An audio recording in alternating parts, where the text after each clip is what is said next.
2011년 가이드라인, 요거는 정말 권위자들의 합의니까 한번 좀, 꼼꼼히 따져볼 필요가 있어요.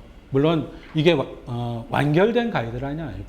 보면은 구석구석에 허점들도 되게 많습니다. 가이드라인 개요를 보면요. 좀 빨리빨리 이제 좀, 제가 말씀드릴게요. 먼저 어퍼 리밋을 이렇게 좀 관심을 가지셔야 돼요. 의사들은 수시로 실험 농도를 측정해가지고 만약에 좀 부족한 것 같다 하면은 더 매개거나 아니면 주사를 놓거나 할 수 있는데 약사들은 그럴 수가 없잖아요. 그래서 보통 어떤 방법을 쓰냐 하면은 권장량이에요. 권장량하고 어퍼 리밋 사이에서 용량을 선택을 하는 게 가장 합리적입니다. 왜냐하면은 이 권장량을 먹었을 때 이 가이드라인이 제시하는 30 나노그램 per ml이 안 맞춰지는 경우가 굉장히 많아요. 대부분의, 좀 과장하면 대부분의 경우 이 권장량을 먹어도 30 나노그램 per ml이 안 돼요. 그래서 요 가운데 용량을 선택하는 겁니다. 권장량이라고 하면 타겟이 있겠죠. 타겟은 요겁니다. 아이옴에서는 20을 타겟으로 했고요. 제가 말씀드린 가장 큰 문제점이에요. 권장량 먹어도 이게 안 맞춰져요. 그래서 요 사이에서 용량을 결정을 하는 게 좋고요. 자, 보시면은 요게 이제 미국의 분포예요. 비타민 D 실험 농도 분포고요. 그 다음에 요 초록색, 요거는 5,000IU 정도, 4,000이나 5,000IU를 먹으면은 요렇게 옆으로 이제 쉬프트를 할 거 아닙니까? 그랬을 때, 제가 생각했을 때, 한 2.5% 정도는 30 나노그램 per ml 밑에 이렇게 들어갈 것 같아요. 한 2.5% 정도. 그랬을 때, 이 5,000IU가 뭐냐면은, RDA라고 하는 겁니다. RDA는 97.5%의 요구량을 충족시켜주는 섭취량, 권장량이거든요. 그래서 이 5,000IU짜리 제품들을 이제 약국에서 많이 팔게 되실 텐데요. 이 5,000IU의 개념은 이런 개념이다. 그러니까 지금 있는 사람들의 권장량 택인 개념이다. 이렇게 생각해 주시면 되겠습니다. 이게 좀 어렵죠. 그러니까 RDA, 뭐 EAR 이런 권장량 이게 사실은 대학교 다닐 때도 안 배우고 이제 그런 겁니다. 권장량이라고 하면은 RDA라고 하면은 정의가 뭐냐면은 97.5%의 요구량을 충족시키는 양이에요. 근데 엔도크라인 소사이티에서 30이 필요하다고 했잖아요. 30을 맞춰줘야 되고 했는데 이게 이제 미국이나 우리나라 사람들의 분포라고 하면은 5,000IU를 먹으면 이렇게 쉬프트를 할 거 아닙니까? 그래도 대부분의 경우는 30 이상이 되겠지만은 30 이하에 있는 사람이 좀 있을 거라고요. 요 사람이 한 2.5% 정도가 될 거고, 요 면적이. 예. 그렇다고 한다면은 이 5,000IU가 RDA의 개념이다. 이렇게 이제 생각을 할 수 있겠다. 이제 그런 거예요. 집에 가서 곰곰이 한번 생각해 보십시오. 자, 25OH-D3 실험 농도 30 나노그램 ml이 중요하다고 그 엔도크라인 소사이티에서 얘기를 했는데 근거가 있을 거 아닙니까? 첫 번째 근거는 뭐냐면은 PTH라고 하는 그 호르몬이 있어요. 이 호르몬이 하는 일은 뭐냐면은 악착같이 씨름의 칼슘 농도를 유지하는 거예요. 그러기 위해서 이 호르몬은 어떤 일을 하냐면은 뼈에서 칼슘을 뽑아내요. 그래서 씨름 농도를 높이고, 그 다음에 이 칼슘이 다시 이제 뼈로 들어갈 수가 있잖아요. 그걸 막기 위해서 어떻게 하냐면은, 포스페이트, 그를 신장에서 많이 배출을 시켜요. 칼슘하고 포스페이트, 요 양이 중요하거든요. 뼈로 갈 수 가는데. 칼슘하고 포스페이트가 적당해야지 이게 뼈로 간단 말이에요. 근데 포스페이트 양을 줄여요. PTH가 그러니까 약간 트릭을 쓰는 겁니다. 신장을 통해서 많이 배출을 시켜가지고 포스페이트를 양을 좀 줄여요. 그래서 이 칼슘이 뼈로 못 가게. 그러니까 PTH의 역할은 오로지 시럼의 칼슘 농도를 유지하는 거예요. 그러니까 호르몬마다 아주 이 호르몬의 롤은 뭐다. 이렇게 딱 한 줄로 요약할 수 있는 그런 게 있잖아요. PTH는 그런 일을 해요. 예를 들면 칼시토닌. 얘가 하는 일은 뭐냐면은 나는 죽더라, 하여튼 무슨 일이 있더라도 뼈로 칼슘을 보내겠어. 이게 칼시토닌이 하는 일이에요. 근데 PTH가 비타민 D가 부족한 PTH 시럽 농도가 높아지거든요. 근데 PTH가 높아지면은 어떤 일이 생기냐면은 뼈가 일단 안 좋아지겠지만 고혈압하고 동맥경화가 일으키고 그다음에 그 키드니를 손상시켜요. 다른 장기까지 손상시킬 수도 있겠다 지금 생각하는 중이고 키드니는 확실하게 손상을 시키고 그래서 PTH가 너무 높은 게 안 좋은 거예요. 근데 PTH의 허용 시럽 농도가 있거든요. 40 나노그램 per ml 이 정도를 보통 이제 의사들이 많이 그 레퍼런스로 잡아요. 그러니까 여기보다 더 높게 하면은 얘를 낮출 생각을 하는 거죠. 근데 이게 뭐냐면 이제 파라사이로이드즘입니다. 이게 보시면은 비타민 D가 많으면은 PTH 시럽 농도가 낮아요. 그러니까 파라사이로이드즘이 별로 없어요.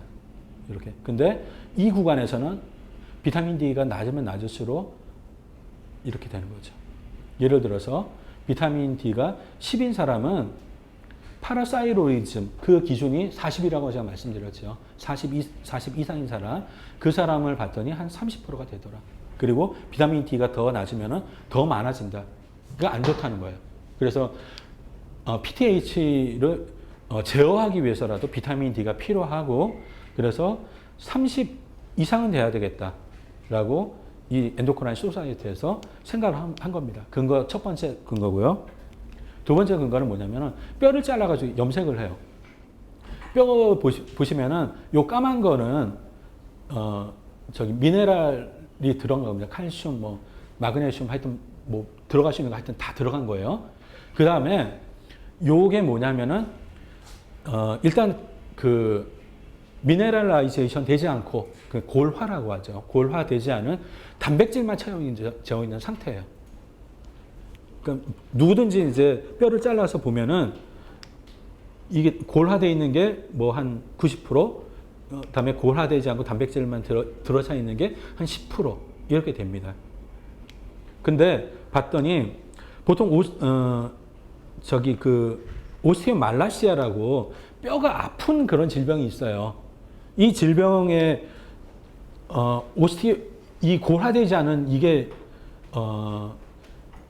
2%가 넘어가면은 뭐 10%, 20% 이렇게 되면은 뼈가 되게 아프거든요.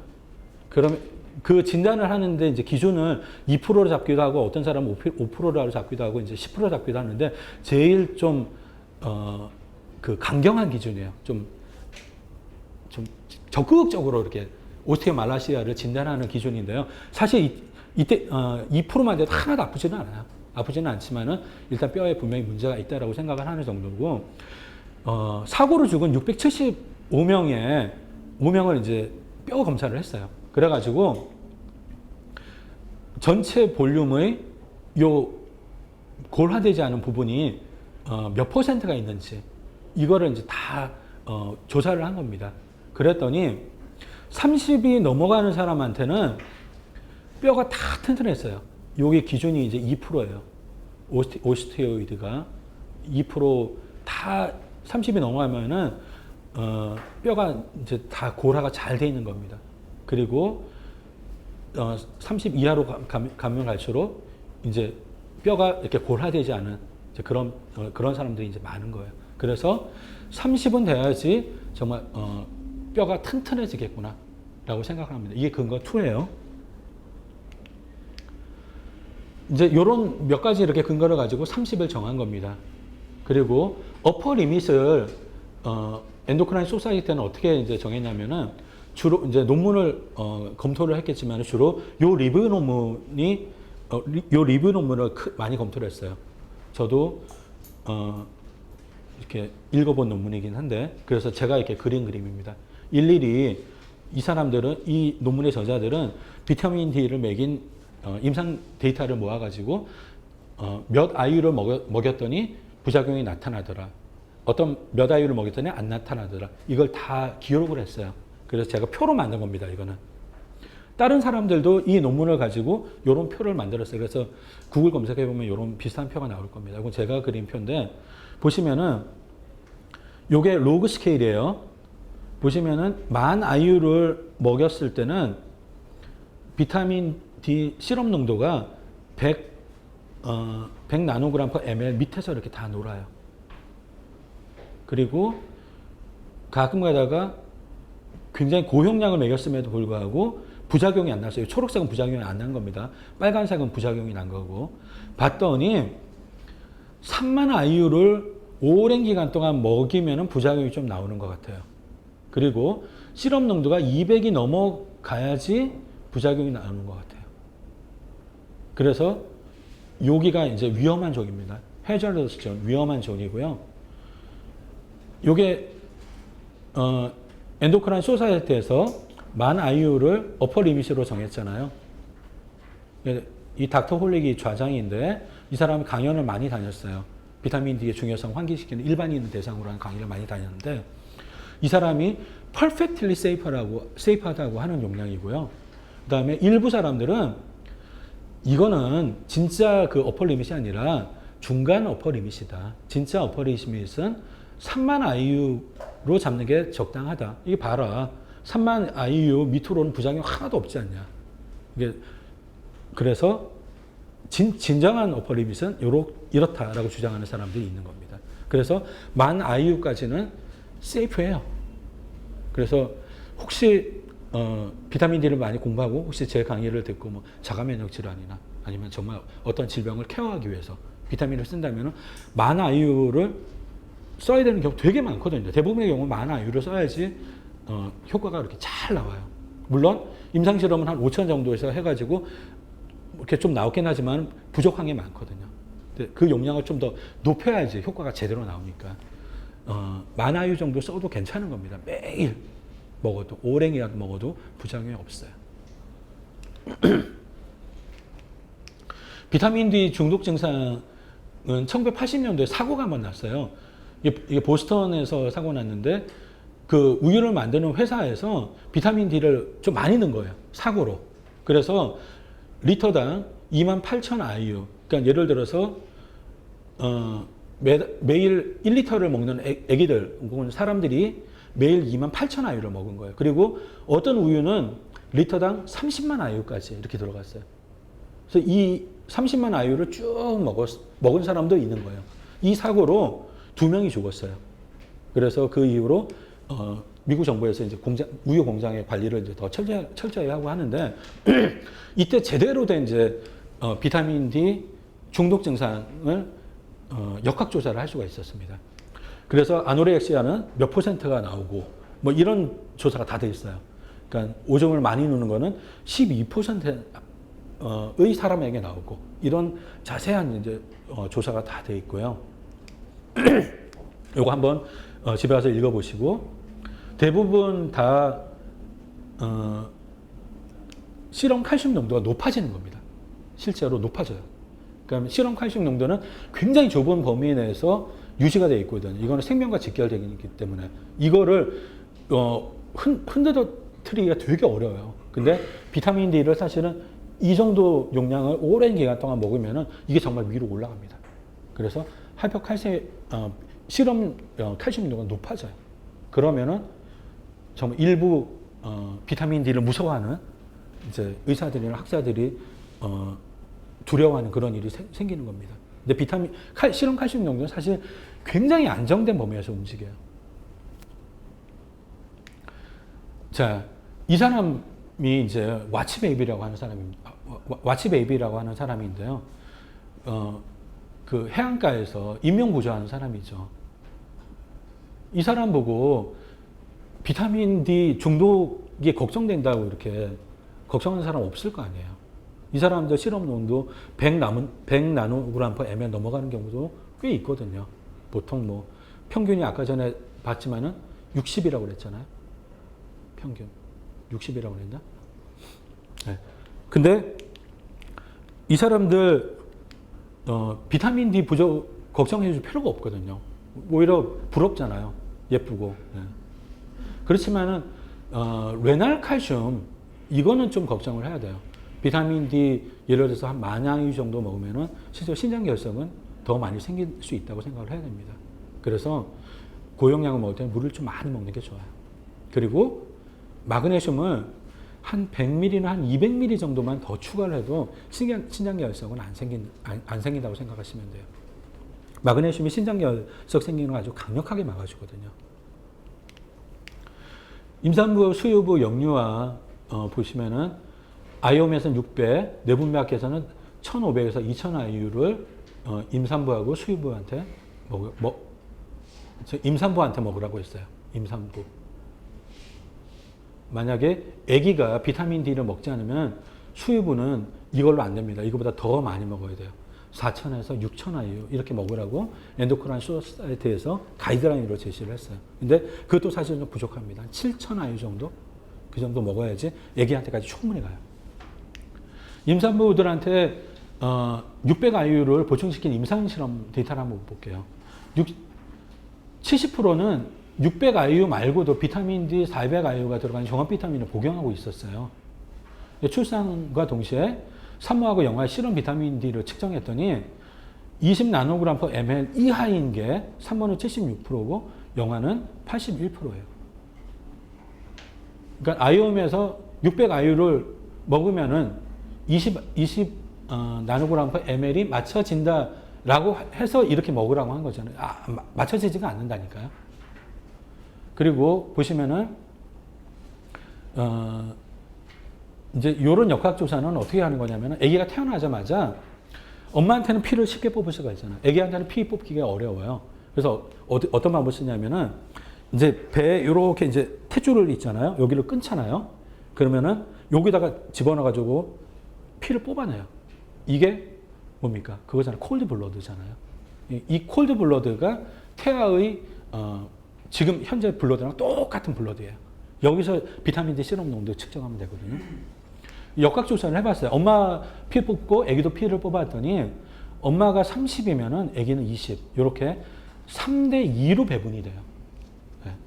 그러니까 그 엄마 뱃속에서도 이런 식으로 계속해서 배분이 되는 겁니다. 태어날 때까지. 그래서 영아가 조금 더 부족해요. 비타민 D가. 그래서 임산부들한테 어느 정도의 비타민 D를 먹어야 되는지 그 적당한 용량을 찾아야 되겠잖아요. 찾아야 되잖아요. 그 도스 파인딩 익스페리먼트라고 하는데 2014년도에 이제 임상 실험을 했어요. 일부 임산부들한테는 600, 일부한테는 1200, 2000IU 이렇게 먹였어요. 그랬더니 비타민 D 엄마에서 측정한 겁니다. 봤더니 초기는 10 정도밖에 안 돼요. 산모들 비타민 D 상태 굉장히 열악합니다. 우리나라도 다 마찬가지예요. 다 10이라고 생각하시면 돼요. 더 낮으면 7, 8, 5도 굉장히 많다고 생각하셔야 돼요. 자, 이렇게 먹으면 비타민 시럽 농도가 증가하긴 증가하는데 한 20, 한 5 정도 이렇게 증가를 해요. 30이 안 맞춰지잖아요. 그래서 비타민 D를 더 많이 먹였어요. 이런 임상 실험을 또 해야 되겠죠. 그랬더니 출산 때까지 26주 동안 비타민 D를 보충을 시켰어요. 그리고 엄마하고 아기한테 이제 잰 겁니다. 요게 아기고 요게 엄마예요. 봤더니 20을 넘는 퍼센트입니다. 20을 넘는 거예요.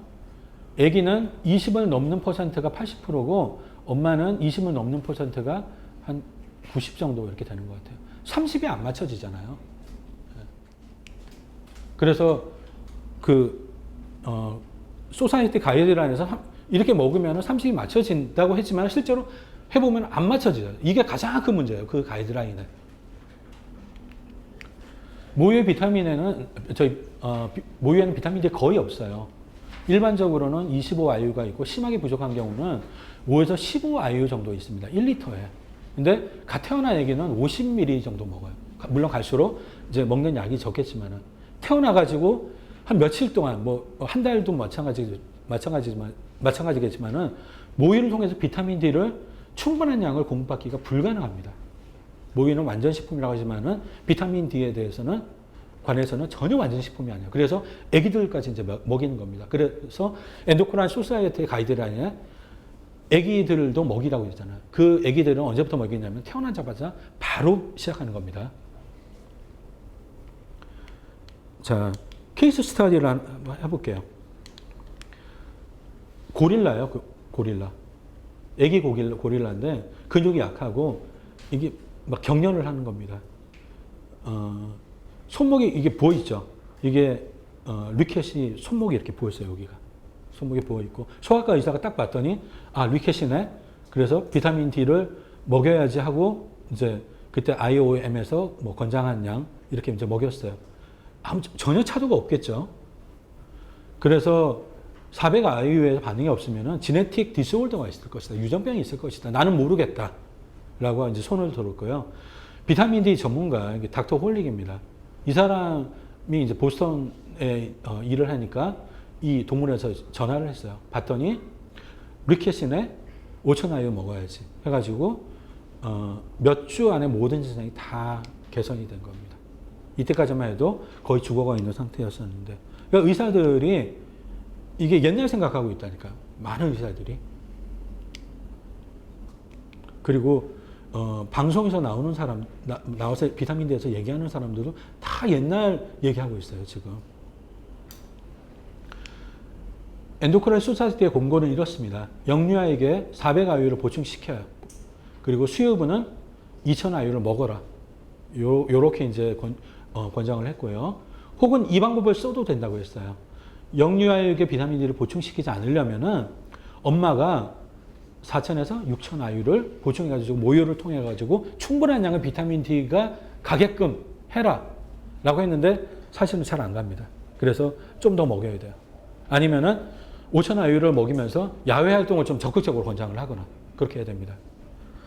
신생아 황달도 비타민 D가 부족해서 생기는 거예요. 물론 이거 임상 데이터 하나도 없어요. 그렇지만은 현재 미국 그 소아과 의사들이 아주 활발하게 쓰고 있는 방법이고 효과 되게 좋아요. 금방 효과 봅니다. 책에 보면은 케이스 스터디가 나와 있을 텐데요. 그 황달, 소아 황달이 있으면 미국 엄마들은 이제 햇빛을 보게 해요. 바깥에 나가지고 햇빛을 이렇게 보게 합니다. 그러니까 미국에 이제 흑인이 많으니까 소아 황달도 더 많아요. 그러니까 백인, 황인, 흑인 이런 순서로 소아 황달이 많거든요. 흑인들은 굉장히 많아요. 이게 이런 순서로 많으니까 비타민 D 질병인 거예요. 그런데 며칠 이렇게 했는데 다른 첫 번째, 두 번째, 세 번째 아기들은 금방 효과가 있었는데 네 번째 아기가 차도가 없는 거예요. 그래서 병원에 데리고 갔더니 의사가 빌리루빈 수치 딱 체크하고 요런 이제 침대, 조그만 침대에다가 아기를 갖다 눕히는 거예요. 여기서 UV가 이렇게 나오는 겁니다. 아기가 눈을 이제 UV를 쬐면 안 되니까 눈을 가리고 하루 정도 이렇게 있으면은 빌리루빈 수치가 쫙 떨어져요. 이거는 임상실험 데이터는 없어요. 그렇지만은 미국에서 활발하게 쓰고 있는 방법이다. 비타민 D 질병이 되게 많아요, 정말. 자, 미국, 캐나다 소아학회 권고를 보겠습니다. 볼게요. 출생 직후부터 400IU를 보충해라. 그다음에 캐나다 소아학회에서는 겨울철하고 위도가 높은 지역에서는 800IU를 보충해라. 했는데, 자, 정확한 그 임상 데이터를 볼게요. 이게 2016년도에 나온 건데, 옛날에는 이런 정확한 임상 데이터 없이 약간 좀 상상력도 이렇게 좀 동원해가지고 아니면은 좀 근거가 좀 완벽하지 않은 자료로 근거를 해가지고 권장을 한 거예요. 보시면은 태어나자마자부터 이제 매일 먹였어요. 20IU부터 출발해가지고 800IU 먹이면은 이렇게 됩니다. 1200IU를 먹이면 이렇게 돼요. 1600IU 먹이면 이렇게 되고 800IU를 먹이면은 잠깐 한 4달 전후로 40IU를 살짝 넘어가요. 요때는 이제 못 넘어가고 요때는 이제 다시 40IU 밑으로 떨어져요. 이게 뭐 적당한가요? 뭐 이 정도면 사실 뭐 적당할 수도 있고요. 물론 이제 한돌 되면은 용량을 이제 늘려야 되겠죠. 늘려야 되지만은 이 정도면 그냥 뭐 적당할 수도 있고요. 1000IU 정도 먹이면 될 것 같고 일반적으로는 800IU나 400IU는 우리나라 그 신생아들 있잖아요. 비타민 D 시럽 농도 얼마인 줄 아세요? 여름에는 5, 겨울에는 10 이 정도. 10이 안 될 수도 있고. 그러니까 사실 보통 문제 아니거든요. 그러니까 애기만 그런 게 아니라 산모들도 그래요. 산모들은 이제 거기다가 이제 1.5만 곱하면 되잖아요. 근데 그래 산모들도 굉장히 부족해요. 그러니까 800IU 우리는 여기서부터 출발해야 될 거 아닙니까? 800IU면은 뭐 그럭저럭 뭐 괜찮을 것 같기도 하고 그런데 만약에 친척이나 그러니까 엄마나 아빠가 아니면 친척이 자가면역 질환이 있어요. 혹은 알레르기 질환이 있어요. 그러면은 이거를 예방해야 될 거 아니에요. 그러면은 이렇게 먹여야 됩니다. 1600, 2000 이렇게 먹여도 전혀 문제가 없어요. 그리고 그 태어나자마자 1살 이때 이제 많은 게 다 결정이 되거든요. 아기가 자가면역 질환에 걸릴 애기인지 나중에 물론 나중에 걸리겠지만은 이 자가면역 질환에 걸릴 애기인지 아닌지가 이때 이제 엄마 뱃속에서부터 1살까지 낙인을 찍어요. 그러니까 천사가 와가지고 아니면 하여튼 악마가 와가지고 낙인을 찍습니다. 얘는 내가 나중에 데려갈 거야. 해가지고 나중에 이제 데려가는 거예요. 이게 그래서 이제 처음에 1년 이렇게가 이제 중요한 건데 이때는 뭐 1200, 1600 이렇게 먹일 수 있잖아요. 잠깐 1년 아니면은 조금 더 적극적으로 해서 2년까지 먹일 수 있잖아요. 예를 들어서 자기 아빠가 1형 당뇨였어요. 그러면은 자기 아기가 1형 당뇨일 확률이 굉장히 높은 거 아닙니까? 그러면 그런 경우는 더 먹일 수 있다는 거예요. 자, 엔도크라인 소사이티에서 특별 대상자라고 했어요. 비만한 사람하고 흡수 불량 증후군, 비타민 D 대사를 촉진시키는 이제 약물들이 있어요. 그런 약물 복용하고 있는 사람들은 좀 많이 먹으라고 했습니다. 비만자들은 임상 실험을 했어요. BMI 25 밑에 있는 사람. 자, 이분이 하면 25 정도 될 것 같아요. 제가 30이라고 생각하시면 됩니다. 똑같은 똑같은 양의 햇빛을 쬐는데 25 이하인 사람은 이만큼이 늘었고요. 이게 증가량입니다. 그 다음에 30이 넘어간 사람들은 반 정도밖에 안 늘어요. 그리고 만약에 35 이상인 사람은 이 정상인 사람이 15가 증가했다면은 똑같은 양의 햇빛을 봤을 때 5밖에 이렇게 증가를 안 하는 겁니다. 그러니까 보충해 줄 때 더 많이 보충을 해줘야 되는 거예요.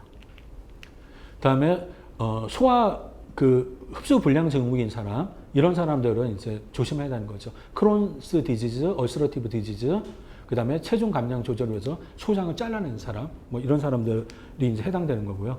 케이스 스터디를 한번 보면은 6년 동안 숄더하고 허리하고 히프에 통증이 있었어요. 3년 전에 크론스 디지즈 진단을 받았어요. 물론 그 전까지 증상은 있었겠죠. 진단만 이렇게 받은 거고. 근데 지금 무릎이 되게 연약해가지고 걸음 걷기를 힘들어요. 그 다음에 finger to floor distance가 뭐냐면은 여기서 이렇게 하는 겁니다. 이렇게 하면 보통 사람들이 이게 다 되잖아요. 근데 요 거리가 있을 거 아니에요. 이게 이 사람은 45cm예요. 그리고 피 검사를 했더니 요게 이제 레퍼런스 밸류고 요게 이제 환자의 밸류예요. 봤더니 칼슘 낮고요. 비타민 D 이게 4.4 이렇게밖에 안 되고요. PTH가 되게 높죠. 아칼라인 포스파테이즈는 뼈에 있는 단백질이에요. 뼈가 이렇게 빠져나올 때 칼슘이 빠져나올 때 이 단백질도 같이 빠져나옵니다. 그래서 되게 높아요. 시럽 농도가. 그다음에 칼슘을 소변으로 이제 배출하는데 이 배출량이 극도로 적죠. 그러니까 우리 몸이 칼슘은 악착같이 이제 보호를 하는 겁니다. 이게 마그네슘이랑 비교해 보면 칼슘은 우리 몸이 대처하는 이 기제가 좀 더 강력해요. 근데 마그네슘은 상대적으로 덜 강력합니다. 물론 마그네슘도 좀 조절을 하죠. 그래서 마그네슘 부족이 더 많이 걸려요. 자, 진단은 오스테오말라시아로 했고요. 오스테오포로시스 같이 이제 진단을 했습니다. T스코어 마이너스 4.4 이렇게 이제 됐고요. 이 정도면 확실하게 오스티오포로시스죠. 요 기준이 마이너스 2.5입니다. 2.5고 루저스 존이 뭐냐면은 엑스레이를 찍으면은 뼈가 금이 가면 이렇게 쫙 이렇게 가요. 이렇게 여기서부터 여기까지 쭉 이렇게 가는데 한 반이나 3분의 1만 이렇게 뼈가 부러진 것처럼 보여요. 엑스레이 상에서. 이게 뭐냐면 골화되지 않은 오스티오이드예요. 이게 오스티오이드가 좀 깊숙하게 이렇게 들어가는 겁니다. 그러면은 이 단백질만 있으니까 이게 팽창을 하겠죠. 물을 먹어가지고. 그러면은 뼈 안에, 여기 뼈 안에 신경들이 되게 많아요. 이거를 신경을 눌러서 이게 막 아프다고 하는 겁니다. 그게 바로 오스티오말라시스가 통증을 일으키는 메커니즘이에요. 이거를 이제 루전스 존이라고 해요. 요거를 오스티오말라시아의 특징적인 증상입니다. 어떻게 치료를 했냐면은 크론스 디지즈 때문에 비타민 D가 이제 부족해지는 건데 왜 부족해지는 걸까요? 크론스 디지즈가 걸리면은 아시는 분? 언제 화장실 가야 될지 모르니까 겁나가지고 바깥에 못 다니는 거예요. 네. 비타민 D 어차피 음식에는 별로 없어요. 비타민 D 흡수를 못 시켜가지고 비타민 D 부족에 걸리는 게 아니라 얼서러티브 콜라이티스, 크론시스병, 그다음에 IBS 이런 사람들 비타민 D가 굉장히 낮거든요. 역학조사에 보면은 정상인의 반이에요. IBS 환자 예를 들면은 반이라고 생각하시면 됩니다. 정말 이유가 뭐냐면은 바깥에 잘 안 돌아다니는 거예요. 언제 화장실 갈지 몰라서. 그래서 일단 의사는 크론시병을 고쳐야 되기 때문에 이걸 처방을 했고요. 비타민 D 30만 IU를 IM을 했어요. 그리고 열흘 있다가 다시 한번 IM 두 번 이렇게 딱 끝난 겁니다. 그러면은 대부분의 경우 오스티오말라시아는 없어져요. 그리고 근육에 힘이 붙어요. 그리고 좀 잘 걸어 다닐 수가 있고 오스티오말라시스가 해결된 다음에는 오스티오포로시스 골다공증 치료로 들어가는 겁니다. 순서가 바뀌면 난리 나는 겁니다. 의사 중에 가끔 가다가 오스티오말라시스하고 오스티오포로시스가 동시에 있어요. 그런 사람 많을 거 아닙니까? 근데 모르고 오스티오말라시스가 있는데도 비스포스네이트를 처방을 해요. 그러면 환자 되게 막 아프고 난리 나요. 그래서 원칙이 이거 오스티오말라시스야 통증 잡고 오스티오포로시스를 치료하는 거예요. 비타민 D를 고갈시키는 약물들이 있어요. 스테로이드, 그 다음에 항결핵약, 이렇게 네 가지입니다. 네 가지는 저 메커니즘이나 좀 잘 확립이 돼 있어요. 그리고 카바마제핀, 클로나제판, 발프로덱시 요 세 가지는 긴가민가해요. 잘 몰라요. 그래서 역학조사를 해보면은 이 역학조사에서는 골전류를 높인다고 나와 있지만은 어떤 역학조사는 골전류에 뭐 상관이 없다고 하기도 하고 이렇게 나옵니다. 그렇지만은 요 세 가지는 확실해요. 요 세 가지는 확실하고 비타민 D를 고갈시킵니다. 그리고 결핵약 리팜피신하고 이소니아지드 요게 비타민 D를 고갈시켜요. 어떻게 고갈시키냐면은 요게 간에서 25OH D3가 만들어가지고 바깥으로 이렇게 이제 내보낼 거 아닙니까? 근데, 요거를 고갈시키는 거예요. 요 엔자임을 활성화시켜가지고. 요게 간에 되게 많은, 효소예요. 그래서 사실은 이런 약물들은 드러그 인터랙션에서도 굉장히 중요하죠. 요 엔자임을 활성화시켜가지고, 이 엔자임에 의해서 대사되는 그런 약물의 약효를 뭐 떨어뜨리고 이런 걸로 이제 굉장히 유명한 엔자임인데 마찬가지입니다. 비타민 D도 이런 것을 먹으면 비타민 D가 고갈이 돼요.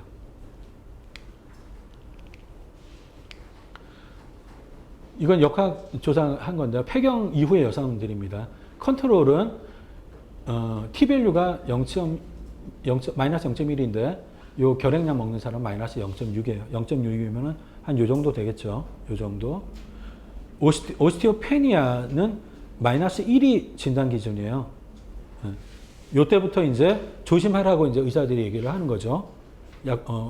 그러면은 오스티오포로시스는 마이너스 2.5입니다. 요게 진단 기준이고 골절률에도 이렇게 차이가 있어요. 어린이들을 대상으로 하는 역학조사인데요.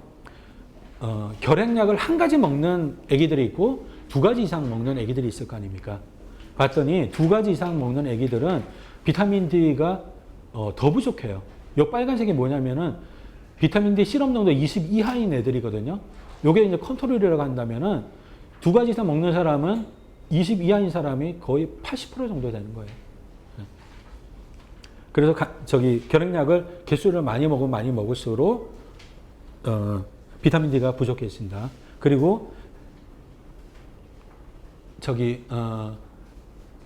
간질 환자들 비타민 D가 부족한 이유는 아시겠나요? 모르시겠어요?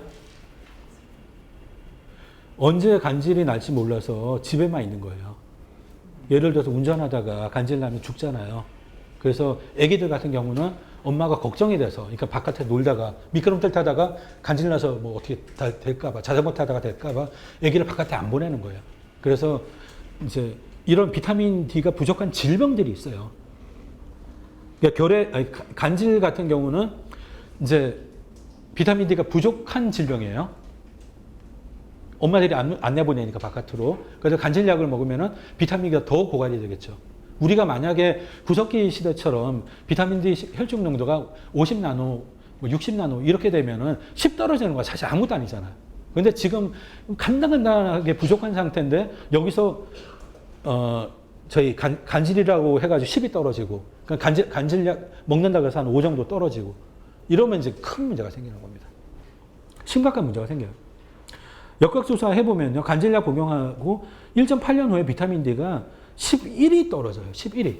예를 들어서 20에서 출발했다. 11 떨어지면 9잖아요. 그러니까 이런 일이 생기는 겁니다. 케이스 스터디 빨리 할게요. 간질약을 먹은 지 3달, 6달 만에 오스테오말라시스가 왔다는 그런 케이스도 보고돼 있어요. 그러니까 굉장히 급속하게 오는 겁니다. 뼈 상태가 급속하게 안 좋아지는 거예요. 스테로이드도 마찬가지예요. 스테로이드 나는 먹은 지 한 3달밖에 안 됐으니까 아직 괜찮겠지. 그거 아닙니다. 3달 정도 먹으면은 골밀도 한 5% 정도? 예를 들어서 많이 먹었을 때 5% 정도까지 이렇게 빠지기도 해요.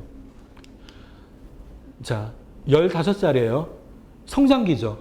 네. 그러니까 비타민 D가 많이 필요해요. 카바마이즈핀 비타민 D를 고갈시키는 약물이에요.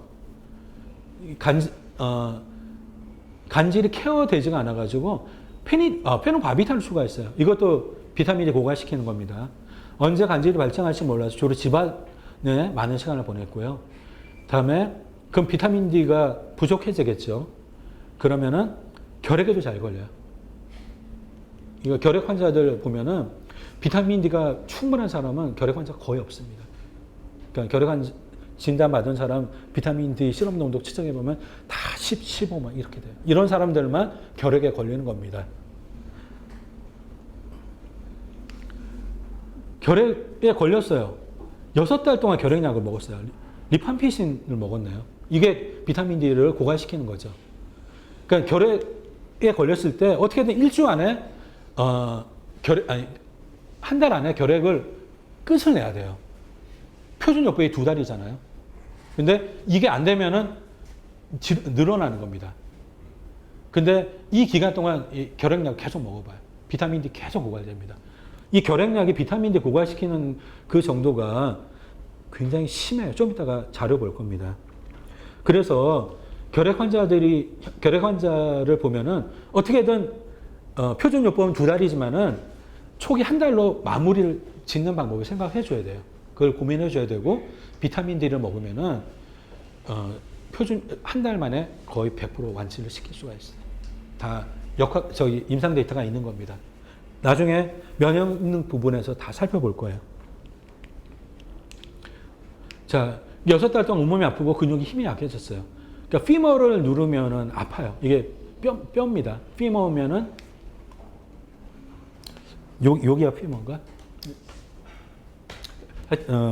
피머를 누르면 아프고요. 와딜링 게이트라고 있어요. 이게 약국에 할머니들 있잖아요. 의자에 앉아가지고 일어날 때 되게 힘들어하잖아요. 젊은 사람 빡 일어나는데 이렇게 힘들어하잖아요. 이게 뭐냐면은 뼈도 아프고 근육이 되게 약해요. 그래서 일어나는 걸 힘들어하는 거고 걸어 다닐 때 와들링 게이트라고 하면은 이렇게 걷는 거 있죠. 이렇게 할머니들 이렇게 보통 뒤춤 이렇게 많이 지고 아니면 이렇게 걷는 이게 와들링 게이트인데 비타민 D가 많이 부족한 사람들한테 나오는 증상이에요. 오스테오말라시아의 증상이고 할머니들 중에 약국에 오는 할머니 중에 한 20%는 오스테오말라시스가 있다고 생각을 하셔야 돼요. 그렇게 생각을 해야 됩니다. 특히 이렇게 걷는 할머니들. 자, 이렇게 걸어요.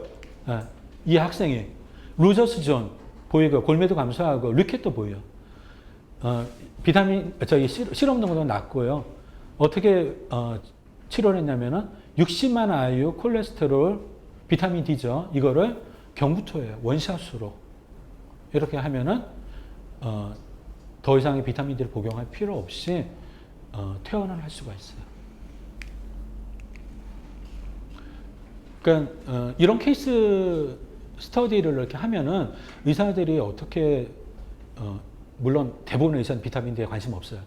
일부 의사들이 어떻게 환자들을 치료를 하는가, 그 중간에 어떤 일이 생기고 뭐 이런 거를 알면은 도움이 되게 많이 됩니다. 결핵약 볼게요. 자, 이거 건강 성인들한테 먹였어요. 2주 동안 먹였거든요. 리팜피신하고 이소니아지드를 먹였더니 25OH-D3 실험 농도가 34% 감소했어요. 그 다음에 트리올은 23%가 감소하는 겁니다. 이게 2주 동안에 생긴 일이래요. 이거를 6달 동안 이렇게 먹는다고 생각해 보세요. 스테로이드, 역학조사를 해보면요. 경구용 스테로이드는 약간 비타민 D를 좀 고갈을 시켜요. 그래서 10나노그램 ml인 사람이 일반인은 5%인데 스테로이드를 먹는 사람은 한 11%. 요 정도 이제 고갈을 시키는 겁니다. 흡입제 있잖아요. 요거는 경구보다는 좀 약해요. 비타민 D를 고갈시키는 정도가. 그렇지만은 조금 있어요. 조금. 그렇게 크게는 걱정 안 하셔도 됩니다. 자, 하루 10분 햇볕을 쬐면 비타민 D가 충분히 만들어지는가? 이 문제를 한번 다뤄보도록 할게요. 옛날에 제가 이런 얘기를 들었어요. 차를 타고 가다가 창문 열고 이제 반팔 입었으면은 바깥에 이렇게 내놓고 한 손으로 이렇게 운전할 수 있잖아요. 이렇게 10분만 운전하면은 네가 필요한 비타민 D 다 만들어낼 수 있다. 이런 얘기 들어보셨어요? 안 들어보셨어요? 환자한테도 제가 한번 들어봤는데 비타민 D 먹으라고 하니까 그거 운전하다가 이렇게 하면 되는 거 아닌가요? 그 환자한테 제가 직접 들은 바도 있어요. 이게 말도 안 되는 얘기입니다. 이거는 옛날에 아이옴에서 비타민 D 권장량 200IU로 권장해 줄 때 정말 이렇게 하면은 200IU는 만들어져요. 그렇지만은 그건 옛날 얘기잖아요.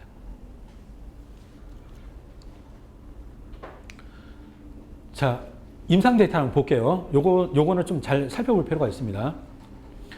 오랄 경부 투여하면 이렇게 돼요. 요거는 이제 미닛이에요. 분입니다. 비타민 D 25OH-D3 실험 농도예요. 요런 양상을 보여요. 그리고 25,000 IU를 먹으면 이렇게 됩니다. 그 다음에 1MED 이게 뭐냐면 미니멀 에리스말 도스예요.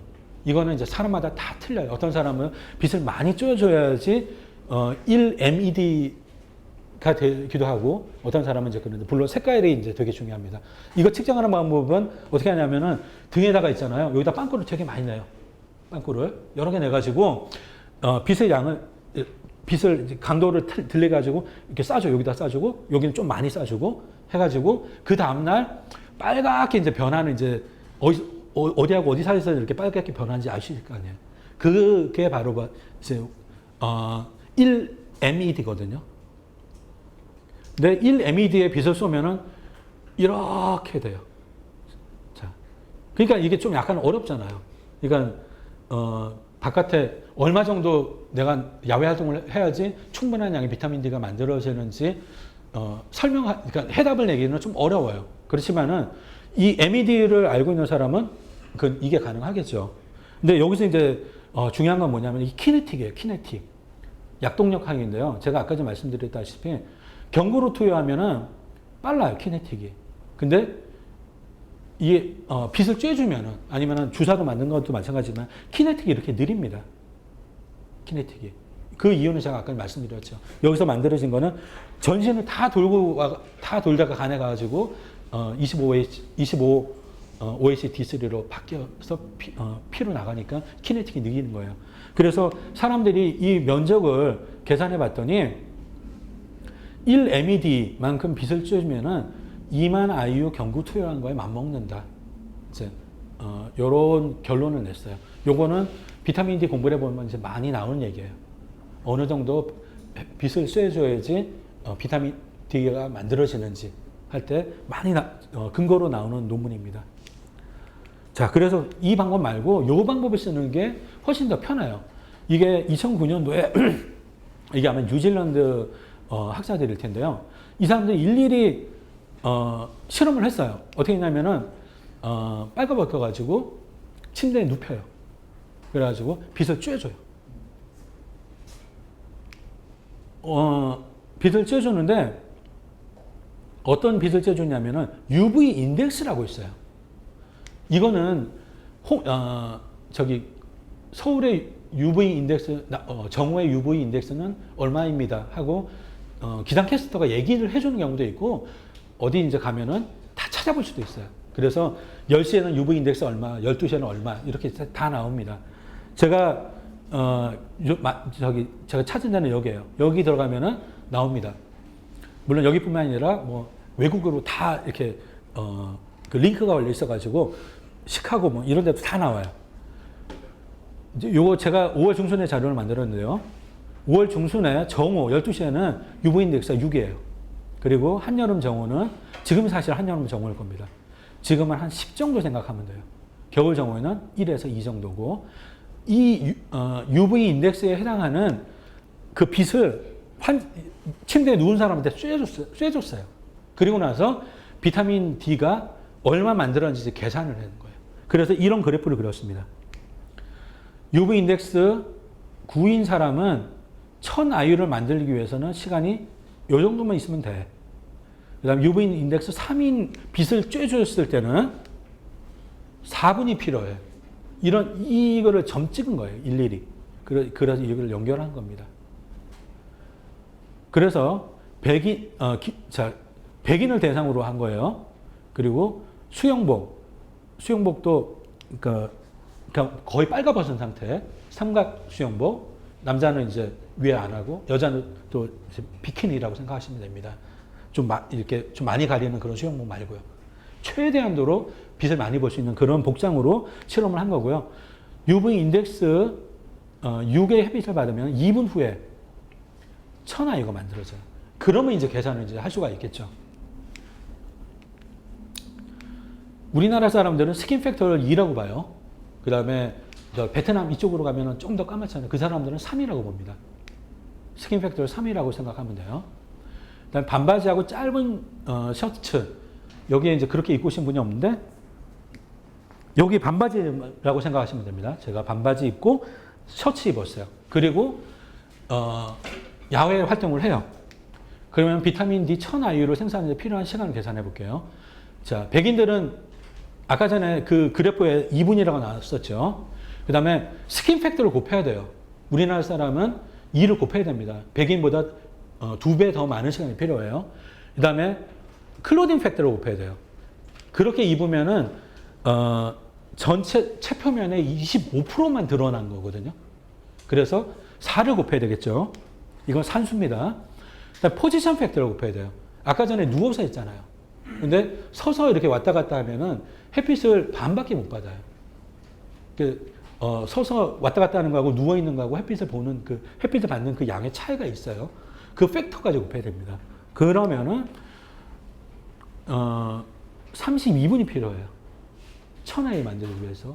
근데 5000 IU가 필요하다고 했잖아요. 그러면은 여기다 곱하기 5를 하면은 160분이 필요한 겁니다. 근데 지금은 더 여름이 됐으니까 조금 더 적은 시간이면 될 거예요. 한 2시간, 뭐 1시간 반 정도. 근데 이건 정오예요, 정오.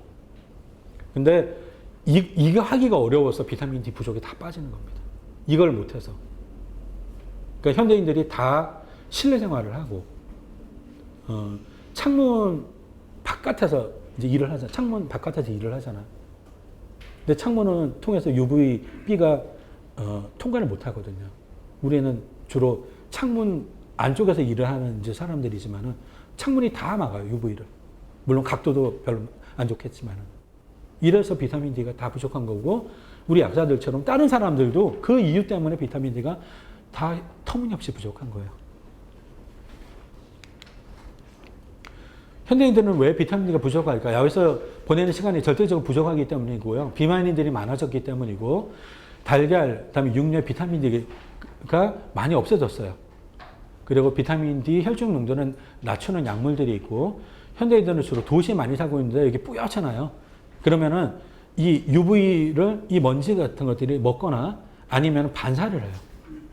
그래서 많은 양의 UV가 안 내려오는 겁니다. 그리고 역학조사를 한번 볼게요. 이게 인도에서 한 건데, 다운타운에 사는 애기들하고, 그 다음에 근교에 사는 애기들하고 비교해 봤어요. 그랬더니, 비타민 D가 다운타운에 사는 사람입니다. 12.4고요. 근교에 사는 애기들은 2배도 더 높아요. PTH는 이쪽이 더 높겠죠. 그 다음에 알칼라인 포스파테이즈 당연히 이쪽이 더 높겠죠. 근데 칼시트리올은 이쪽이 더 높아요. 이쪽이. 그래서 제가 아까 전에 비타민 D가 충분한지 부족한지는 시럼의 칼시트리올 이 농도를 가지고 측정하면은 혼란에 빠진다고 그랬잖아요. 그래 이걸로 측정한다고. 그래야지 이 사람이 얼마나 부족한지 아닌지를 알 수가 있다고 그랬잖아요.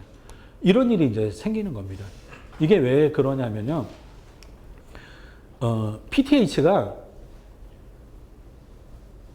요거를 많이 만들게 해요. 칼시트리올을 많이 만들게 합니다. PTH가.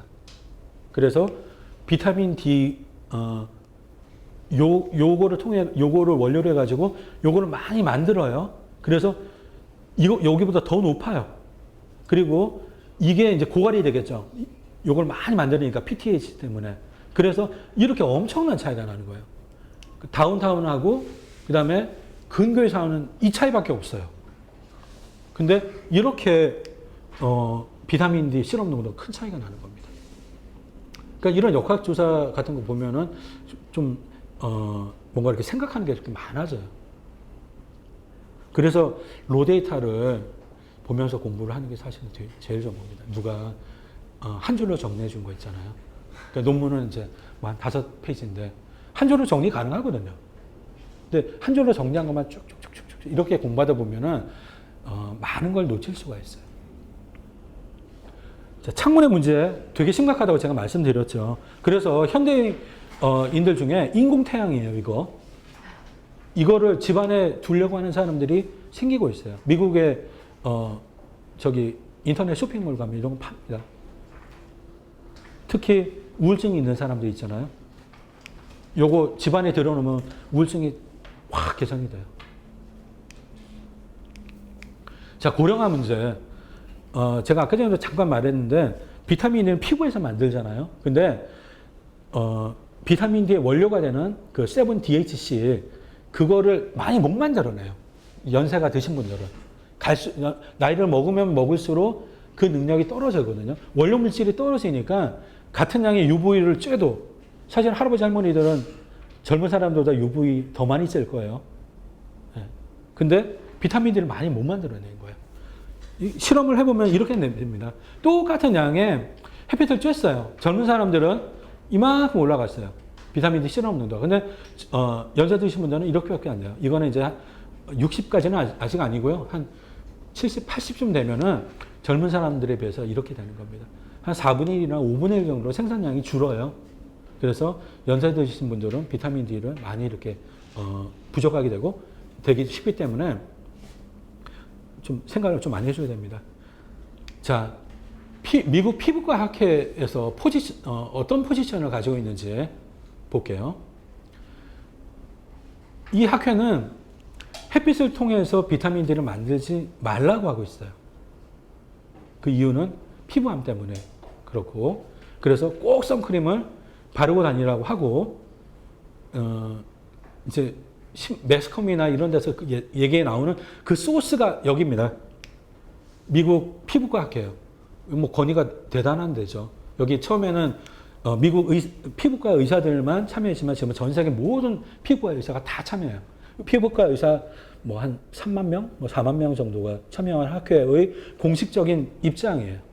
그러니까 그걸 소스로 해가지고 이제 언론이나 이제 이런 데 얘기를 하는 겁니다. 선크림 꼭 바르세요. 뭐 이런 식으로 얘기를 하는 겁니다. 자, 그리고 비타민 D는 경구로 보충하라고 하고 있어요. 이게 포지션입니다. 이 학회의 포지션이에요. 그래서 선크림 바르고 비타민 D 열심히 먹고 이것도 마찬가지로 저희들의 포지션이 돼야 되는 거예요. 근데 사실 피부암 있잖아요. 그것 좀 되게 좀 공부해 볼까 좀 많습니다. 그러니까 나중에 암 할 때 좀 제가 좀 자세히 얘기 드릴게요. SF30짜리는 UVB를 95에서 99% 차단을 해요. 그러니까 선크림 바르면 비타민 D를 하나도 못 만들겠죠. 이런 문제가 생기는 겁니다. 담배 피는 사람들 비타민 D가 부족해요. 원인은 잘 모르지만 하여튼 여러 가지로 하여튼 뭐 설명을 하고 있는데 그 한 가지는 뭐냐면은 담배 피는 사람은 술을 많이 먹어요. 술 많이 먹는 사람들은 야외 활동을 잘 안 한다. 뭐 하여튼 이제, 좀 약간 성격이 좀 그래서, 뭐, 성격이 이제 돼가지고, 하여튼 뭐 이런 식으로 좀 이상하게 막 설명을 하긴 하는데, 팩터는 이거예요. 역학세조에 보면은 담배 피는 사람, 담배 피지 않는 사람, 20대, 30대, 40대 보면은 한 5씩 낮아요. 이건 팩트고, 설명을 잘 못하고 있고요. 그 다음에 비타민 D는, 흡연자들의 폐기능 감소를 막아줘요. 담배 피는 사람들을 대상으로 역학조사한 거예요. 이게 팩이어라고, 이게 의미하는 게 뭐냐면은, 담배 한 갑이 피는 사람이 1년, 지나면은 원 팩이어라고 해요. 그리고 담배 세 갑을 피는 사람이 1년이, 지난다 하면은, 3팩이어라고 하고, 이 팩이어의 의미는 아시겠죠? 보시면은, 자, 120팩이어까지 역학조사를 했어요. 했더니, 비타민 D가 부족한 사람들은 폐 기능이 이렇게 떨어져요. 그 다음에 비타민 D가 충분한 사람이 이렇게 떨어집니다.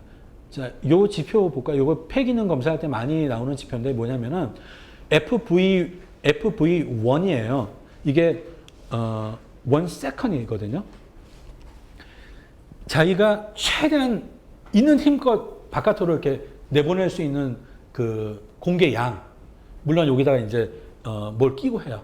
그래서 1초 동안 하면은 이제 어떤 기계를 딱 하면은 단순한 기계는 아니에요. 좀 이따가 여기 딱 나와요. FV1은 얼마, 몇 리터, 단위는 리터입니다. 이렇게 나옵니다. 이게 이제 감소를 하는데 비타민 D가 부족하면은 처음에는 이제 2.7리터에서 시작해가지고 1.2리터 뭐 한 반 이상 이렇게 줄어들겠죠. 근데 비타민 D가 풍부한 사람은 폐기능이 이렇게 많이 안 줄어요. 그래서 담배 피우는 사람 많이 보실 거 아니에요, 약국에. 꼭 비타민 D 권해야 됩니다. 그리고 폐암을 비타민 D가 막을 수가 있겠죠.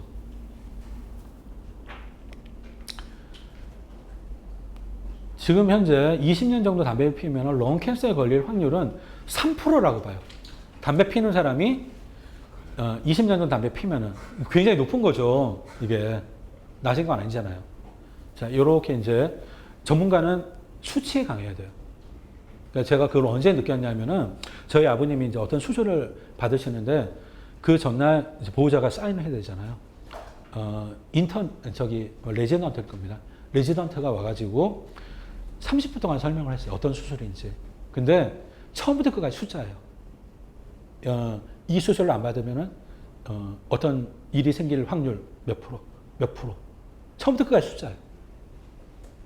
그러니까 그래서 전문가는 정말 숫자에 강해야 되는구나. 그런 생각을 제가 그때 했거든요. 그러면서 과감하게 제가 상담할 때 숫자를 이렇게 막 얘기해요. 그러면은 그러니까 정확한 숫자 없이 이렇게 두리뭉실하게 얘기하면 전문성이 좀 떨어지는 것 같잖아요. 그래서 이런 수치도 익혀놓으세요. 그 다음에 담배와 관련된 암에 걸릴 위험도가 줄어듭니다. 30나노g/ml 이하인 사람을 1이라고 한다면 이상인 사람은 0.59, 한 반 정도 줄어들어요. 그래서 폐암을 예방하기 위해서라도 비타민 D를 먹는 게 좋겠다. 그런 생각을 할 수 있겠죠. 자, 비타민 D와 마그네슘 인터랙션. 이게 이제 개론의 마지막인데요. 마그네슘 비타민 D 부작용을 최소화해요. 케이스 스터디를 한번 살펴볼게요. 10일 정도 5,000IU를 복용했어요. 근데 근육과 관절의 통증 때문에 계획했던 여행을 포기해야 했어요. 근데 특히 이 심장이 팍 뛰는 겁니다. 이것 때문에 걱정을 많이 해가지고 이제 검사도 막 하고, 근데 물론 검사해가지고 아무런 이상은 없었지만은, 근데 비타민 D를 끊으니까 이게 다 없어졌다. 이런 이제 케이스들이 생겨요. 물론 이런 비타민 D 부작용은 임상실험 있잖아요.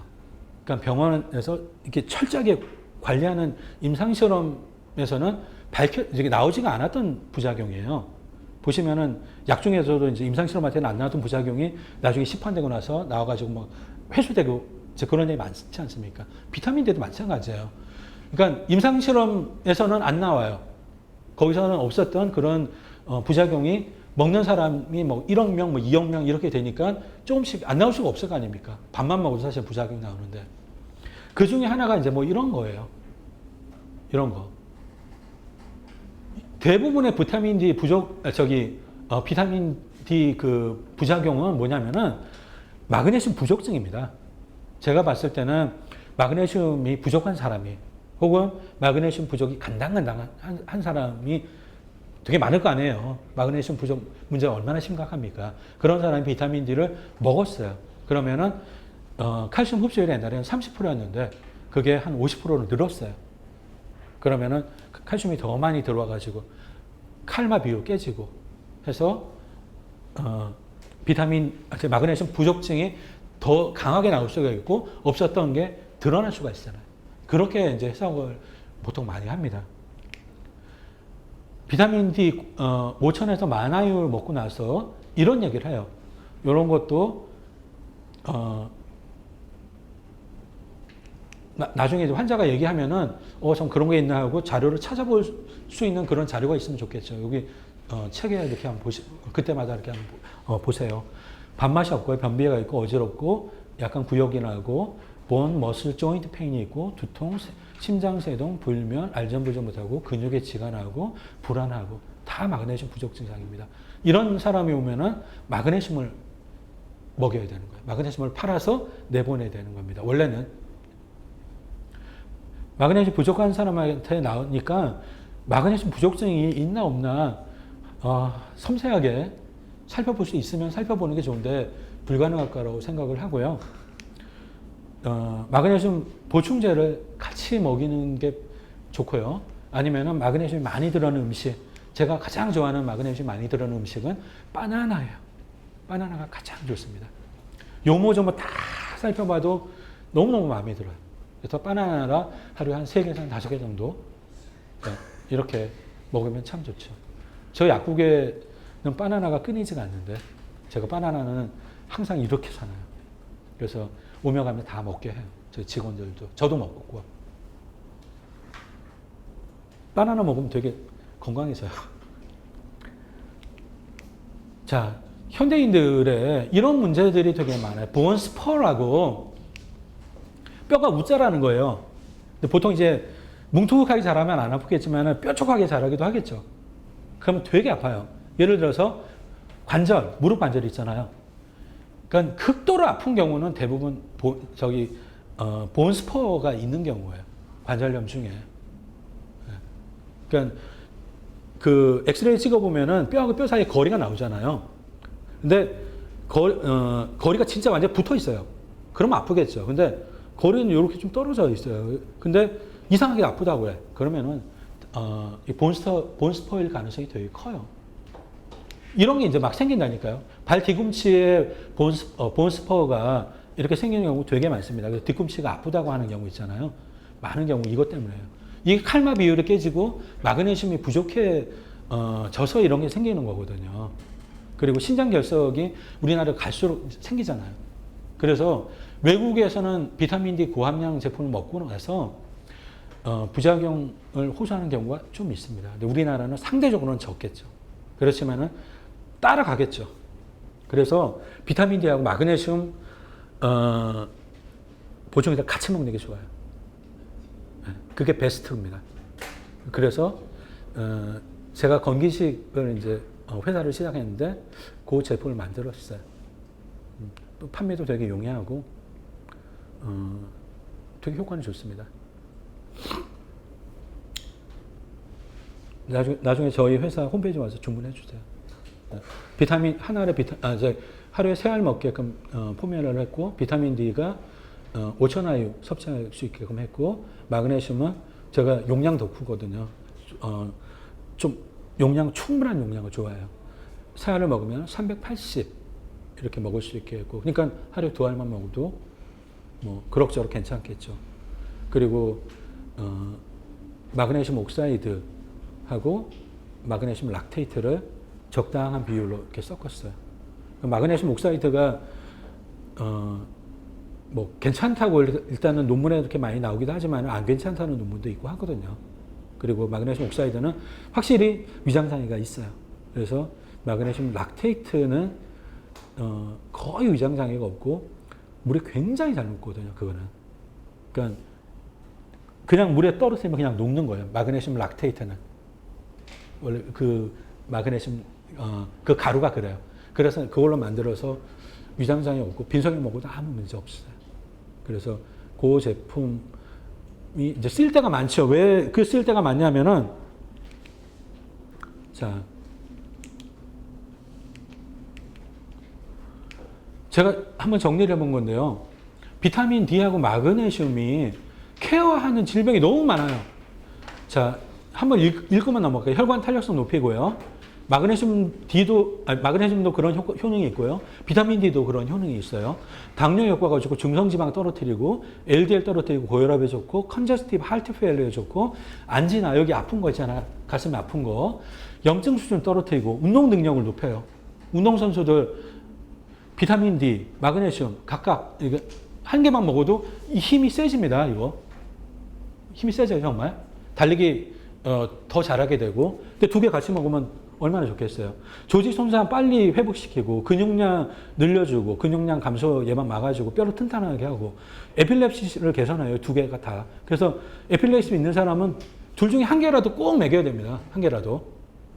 마이그레인, 텐션 타입 헤드에이크에 효과가 좋고요.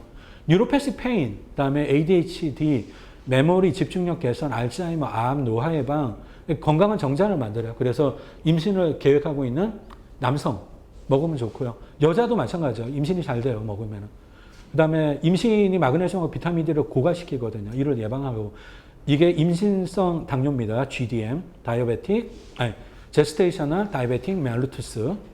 그다음에 에클렘시아, 에클렘시아. 임신 중독증이죠. 임신 중독증의 바로 전 단계. 조산화 예방하고요. 건강한 아이 출산하게 하고 브레인 디벨롭먼트를 순조롭게 해요. 아기들. 갓 태어난 아기들.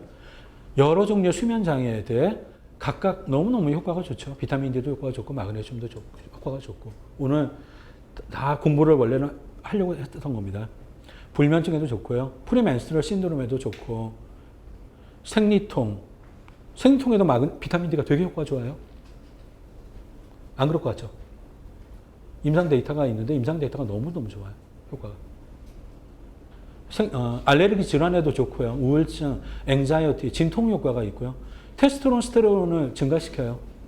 과도한 염증 반응 제거하고 오스티오아르스라이티스에 좋고요. 골관절염, 무릎 아픈 거죠.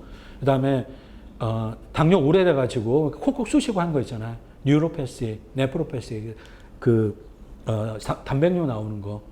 여기에 비타민 D가 효과가 좋아요. 마그네슘도 효과가 좋고. 대충 투여 기간이 어느 정도? 그거는 이제 질병마다 다 틀리죠. 6개월? 아니죠. 내년이지 뭐예요? 아니에요. 금방 나요, 효과. 진짜요? 네. 한 2주면은 느껴야죠. 그리고 예를 들어 단백뇨 없애는 거, 단백뇨를 줄이는 거, 그걸 한 달이면 나와야죠.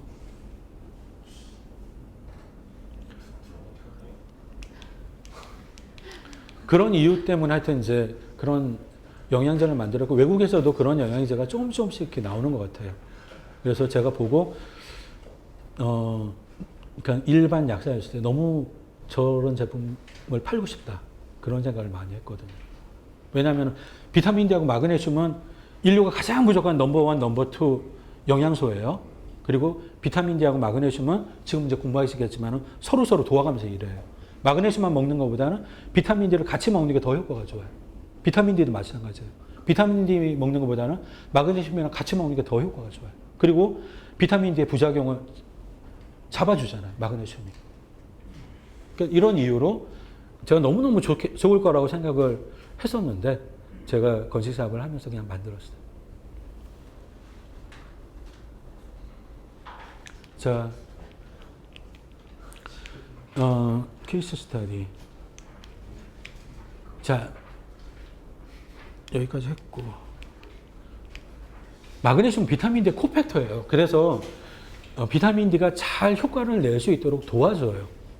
어떻게 이제 코팩터로 작용하냐면은 비타민 D를 피부에서 이제 만들잖아요. 그러면은 비타민 D 바인딩 프로테인이라고 해가지고 운반하는 단백질이 있어요. 여기에 비타민 D가 결합해가지고 간으로 이동을 해요. 근데 마그네슘이 이 코팩터예요. 비타민 D 바인딩 프로테인에 붙어 있어야지만은 이게 제대로 역할을 하는 겁니다. 만약에 마그네슘이 부족해가지고 이게 없어요. 그럼 얘가 작동을 잘 못하는 거예요. 이렇게 굉장히 중요한 코팩터고, 간에 있는 엔자임입니다. 25 하이드록실레이즈. 여기에도 마그네슘이 코팩터로 작용해요. 이게 없으면은 이걸 잘 못 만들어요. 그 다음에 간에서 만든 게 신장으로 가야 되잖아요. 여기도 P에 엎혀가지고 비타민 D가 이동을 합니다. 그리고 여기서 만들어진 칼시트롤이 다시 여기 엎혀가지고 전신을 돌게 되고 뼈로 가서 일을 하는 거죠. 아니면은 장에 가서 일을 하는 거고요. 원알파 하이드록실레이즈, 이것도 저희 마그네슘이 코팩터로 작용이 돼요. 그리고 PTH, 이것도 마그네슘이 있어야지만은 PTH가 분비가 돼요. 뭐 이거는 별로 중요한 건 아니겠지만은 요 부분 있잖아요. 굉장히 중요한 겁니다. 마그네슘이 비타민 D가 잘 효과는 낼 수 있도록 도와주는 굉장히 중요한 코팩터예요. 아무 근거 없이 이런 얘기 하는 건 아닙니다. 다 근거가 있고요. 자, 근거를 한번 살펴보도록 하겠습니다. 어디 갔어? 응? 내가 안 만들었나? 여기 있다. 자, 이건 임상실험을 했어요. 마그네슘이 부족한 사람한테 마그네슘만 점액 주사했어요. 그러고 나서 비타민 D 시럽 농도를 측정한 겁니다. 칼시트리올까지 측정을 했어요. 마그네슘 맥인 게 아니에요. 비타민 D만 정맥 주사한 겁니다. 이렇게 느는 겁니다. 칼시트리올은 30%가 늘어요. 요거는 이게 비타민 D 풀이잖아요. 이건 12%가 늘어요. 그러니까 정말 그 이론적으로만 마그네슘이 코팩터로 작용하는 게 아니라 정말 리얼 세계에서 마그네슘이 코팩터로 작용을 하는 거예요. 자, 교재에 보면은 비타민 D만 효과가 있는 그런 질병, 마그네슘만 효과가 있는 질병, 이거를 제가 다 정리해 드렸어요. 이거는 가끔가다 한번 꺼내서 한번 보세요. 이게 다른 사람이 정리한 것도 있는데 제가 정리한 게 좀 마음에 안 들어서 제가 새로 다 정리를 했거든요. 일일이 다 찾아가지고. 다른 구글 검색해 보면은 이런 게 좀 나오긴 할 텐데 틀린 것도 많고 좀 불안정해요. 몇 개 정리도 많이 안 해놨고. 그리고 여기다가 이제 오메가3까지 이렇게 표로 이제 딱 만들어 가지고 이렇게 갖고 있으면 되게 좋겠죠. 자, 임신까지만 하고 좀 쉴게요. 참 큰일 났다. 좋은 정자를 만들고 착상을 도와주고 유산을 막아주고 폴리시스틱 오베리언 신드롬, 뭔지는 아시죠? 이거 되게 많은 질병이에요. 여성 중에 가임기 여성이 한 5%에서 한 10% 정도 있고 굉장히 많은 질병인데 우리가 신경 쓰면 찾아낼 수도 있어요. 찾아낼 수도 있는데 환자들이 약사한테 마음을 터놓고 나 이런 병이 있다고 얘기는 안 하죠. 그래서 되게 희귀한 질병이라고 생각을 하는 경향이 있어요. 약사들이. 근데 되게 흔해요. 이게 실제로 불임을 일으키는 넘버원 이유예요. 여성의 경우. 요걸 좀 배워볼 거고요. 임신과 비타민 D 대사, 비타민 D와 산모와 태아의 건강에 미치는 영향, 이거를 이제 공부할 겁니다.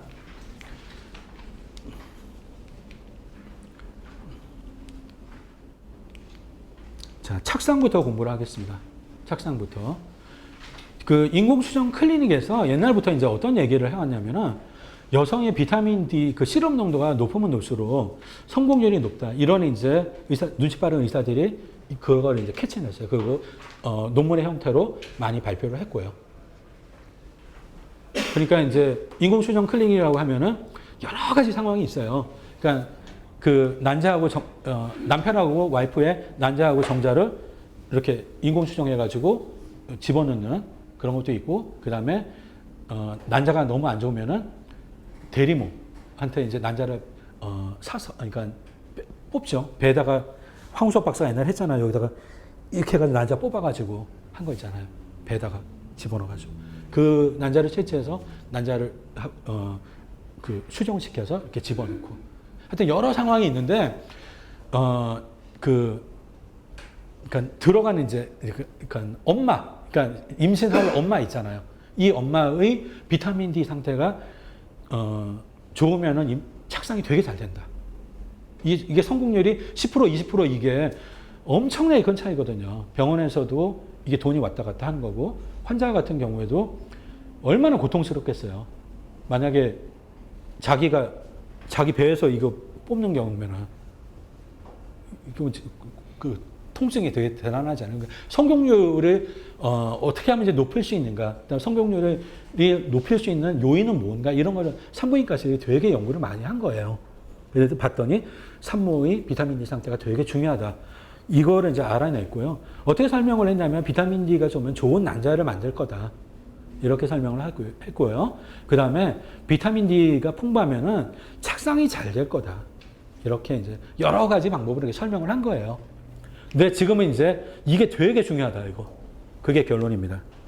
그걸 어떻게 알았냐면은 오사이트 리시피언트라는 이제 방법이 있어요. 이게 뭐냐면은 난자가 안 좋아가지고 난자를 다른 사람한테 빌리는 거예요. 그래가지고 그 남편하고 수정을 시켜가지고 물론 이제 사이클을 맞춰요. 이 난자를 제공하는 여성하고 내가 이제 만약에 여자라면은 사이클을 맞춥니다.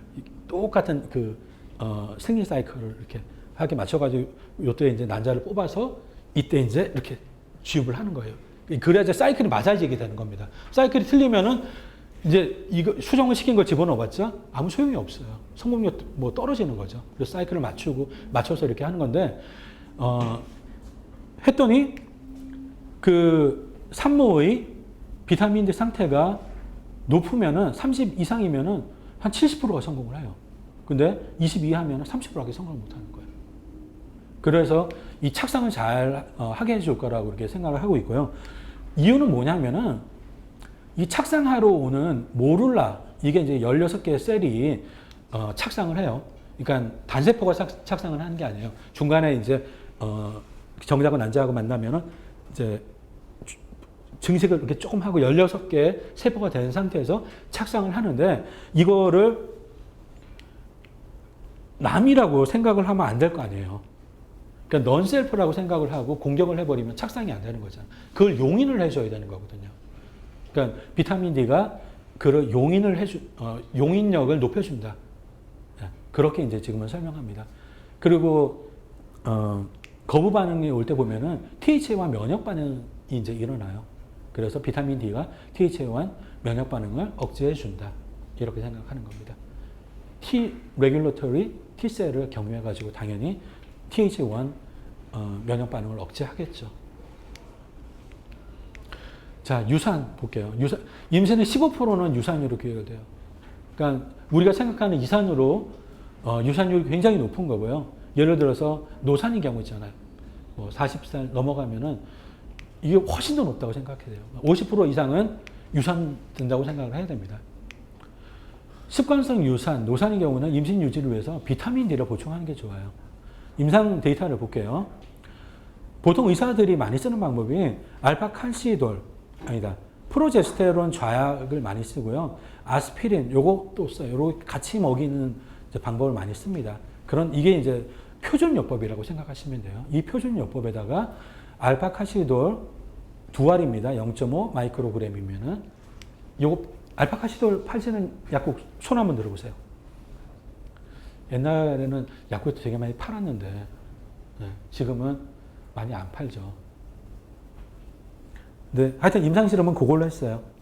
왜 많이 안 팔게 됐냐면은 지금은 이제 비타민 D 고함량 요법을 쓰기 때문에 꼭 이걸 안 해도 되는 겁니다. 했더니 유산율이 어떻게 됐냐면 30%가 됐고요. 그 다음에 표준 요법을 쓰면 45%가 돼요. 그러니까 3분의 1 정도는 줄일 수 있는 거죠. 이렇게 효과가 좋고 그렇기 때문에 유산이 걱정이 되면은 비타민 D를 먹어라. 주위에 보시면은 습관성 유산이라고 고생하는 여자분들이 있을 거예요. 그런 사람들한테 꼭 비타민 D를 권해주셔야 되고, 폴리시스틱 오베리안 신드롬이라고 뭐냐면은 그 초음파를 찍으면은 원래는 이 까만 거 있잖아요. 이게 없어야 돼요, 이게. 근데 이게 되게 여러 개가 있다고 해가지고 요게 이제 요거를 시스트라고 하거든요. 폴리시스트, 요게 난소를 찍은 거예요. 그래서 오베리안 신드롬이라고 하는 겁니다. 이게 왜 생기는 거냐면은 오사이트가 요렇게 이제 점점 커지잖아요. 점점 커지는데 충분한 사이즈가 돼야지만은 오뷸레이션을 해요. 에그가 이렇게 나옵니다. 근데 충분하게 커지지 않으면은 이 사이클로 안 돌고요. 다른 사이클을 돌아요. 옆에서 이렇게 사이클로 빠져요. 그래가지고 요런 게 되는 겁니다. 이게 이제 한 몇 개 이렇게 되는 거예요. 원래 정상적인 사이클이면은 여기 남은 놈은 이게 코퍼스 루테움이라고 해가지고 뭡니까 이게? 아유, 우리가 까먹었다. 코퍼스 루테움이 돼가지고 이게 스르르 없어지잖아요. 나중에는 이제 없어져요. 크기가. 여기서 에스트로겐, 프로제스테론 다 내고 나중에 되면 없어지잖아요. 이게 정상 사이클인데 이 사이클을 안 도는 거예요. 그래서 이런 게 생기는 겁니다. 자, 증상들을 볼게요. 아칸소시스 니그리칸이라고 요런 접힌 데 있잖아요. 여기는 사실 잘 안 나와요. 요런 데 접힌 데가 까맣게 이렇게 되는 경우가 있어요. 그게 당 조절이 안 되면 그러고 당뇨가 좀 심하거나 당뇨 환자들 중에 되게 많아요. 이런 사람들. 이 접힌 물이 좀 까만 사람들은. 왜냐하면은 이 피코스 환자들이 당 조절이 되게 안 되기 때문에 이런 게 생기는 거예요. 여드름이 되게 많아요. 그 다음에 털이 나고요. 그러니까 남자들이 나는 그 자리에 털이 나는 거예요. 수염. 그 다음에 배 이렇게, 여자는 배는 사실 잘 안 나잖아요. 배에 털이 이렇게 나고, 그 다음에 남성형 탈모도 이렇게 생겨요. 이게 이유는 뭐냐면은 남성 호르몬이 많아서 그래요.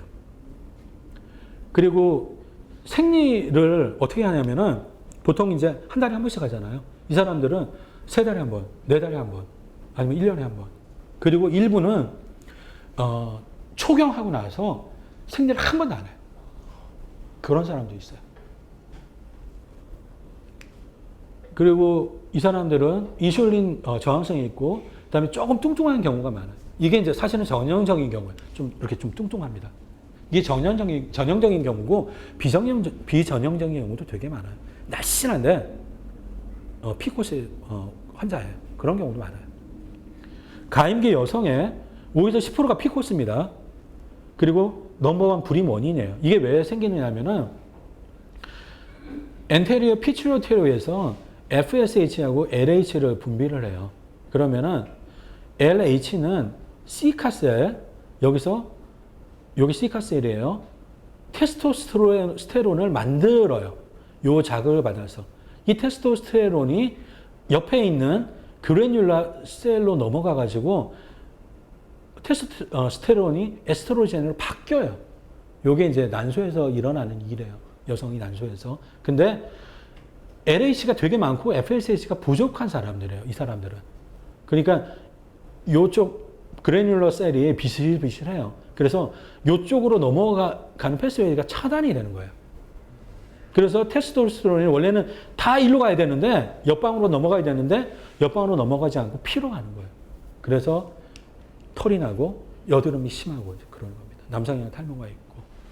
그리고 인슐린이 somehow 어떤 자세한 메커니즘 모르겠지만은 인슐린 그 실험 수치가 높으면은 테스토스테론이 더 많이 분비가 돼요. 뭔가 하여튼 somehow 일을 한다. 여기까지만 말씀을 드릴게요. 뭐 자세하게 말하면은 2시간 더 얘기를 해야 되겠죠. 그거는 저도 관심 없고 다 관심이 없는 분야일 거고. 피코스 환자는 비타민 D가 부족해요. 이 사람들 바깥에 잘 안 다니겠죠. 창피하니까. 비타민 D가 부족하고 비타민 D가 부족할수록 증상이 더 심해요. 보시면은 남성 호르몬 시럽 농도가 20 이하인 사람 0.73이고 20 이상인 사람 0.51이에요. 이렇게 이제 차이가 나고, 자 보시면은 20 넘어가는 사람하고 20 안 되는 사람 비교해 보면은 20 넘어가는 사람 중에는 에크니가 한 30~5%가 있어요. 근데 비타민 D가 부족한 사람들은 에크니가 60 한 뭐 몇 프로 이렇게 있는 거죠. 그리고 여기가 까만 거 이게 되게 많죠. 60%, 뭐 40% 이렇게 되는 겁니다. 자, 임상 데이터를 볼게요. 비타민 D를 먹으면 피코스가 개선이 된다는 게 이제 임상 데이터의 결론이에요. 증상도 개선이 되고, 그러니까 털도 좀 덜 나고 여드름도 잡히고, 그다음에 임신도 하게 되는 거예요. 그게 결론인데 14mm 이상의 난자가 만들어질 확률, 이 14가 이제 굉장히 산부인과 의사들이 중요하게 생각하는 그 난자의 사이즈예요. 그러니까 이게 14가 넘어가면은 정상 사이클을 돌고 14가 안 되면은 비정상 사이클을 돌아서 그 시스트가 만들어지는 거거든요. 그래서 이 14가 이제 좀 그런 의미에서 중요하고, 이상의 난자가 만들어질 확률이, 자, 이게 어떻게 되냐면 처음에는 더 낮았겠죠. 요게 메트폴민만 먹인 사람이고요. 요게 메트폴민하고 비타민 D를 먹인 사람이에요. 메트폴민을 산부인과 의사들이 많이 처방을 합니다. 피코스 환자들한테. 인슐린 저항성을 개선을 시켜주면은 확실하게 증상이 개선이 돼요. 자, 여기서 어떻게 되냐면은 이렇게 이제 증가를 했어요. 한 20%는 13mg가 이상이 돼요. 그 다음에, 근데, 비타민 D를 같이 먹으면은 더 많이, 확률이 더 높아지죠. 정상, 생리 주기를 할 확률도 처음에는 이렇게 낮아요. 10%도 안 되죠. 근데 정상 생리 주기를 하는, 확률이 60%, 한 70%. 이 10% 차이가 사실 되게 커요. 그래서 6개월 임신 성공률이 12%, 18% 여기 되게 크잖아요.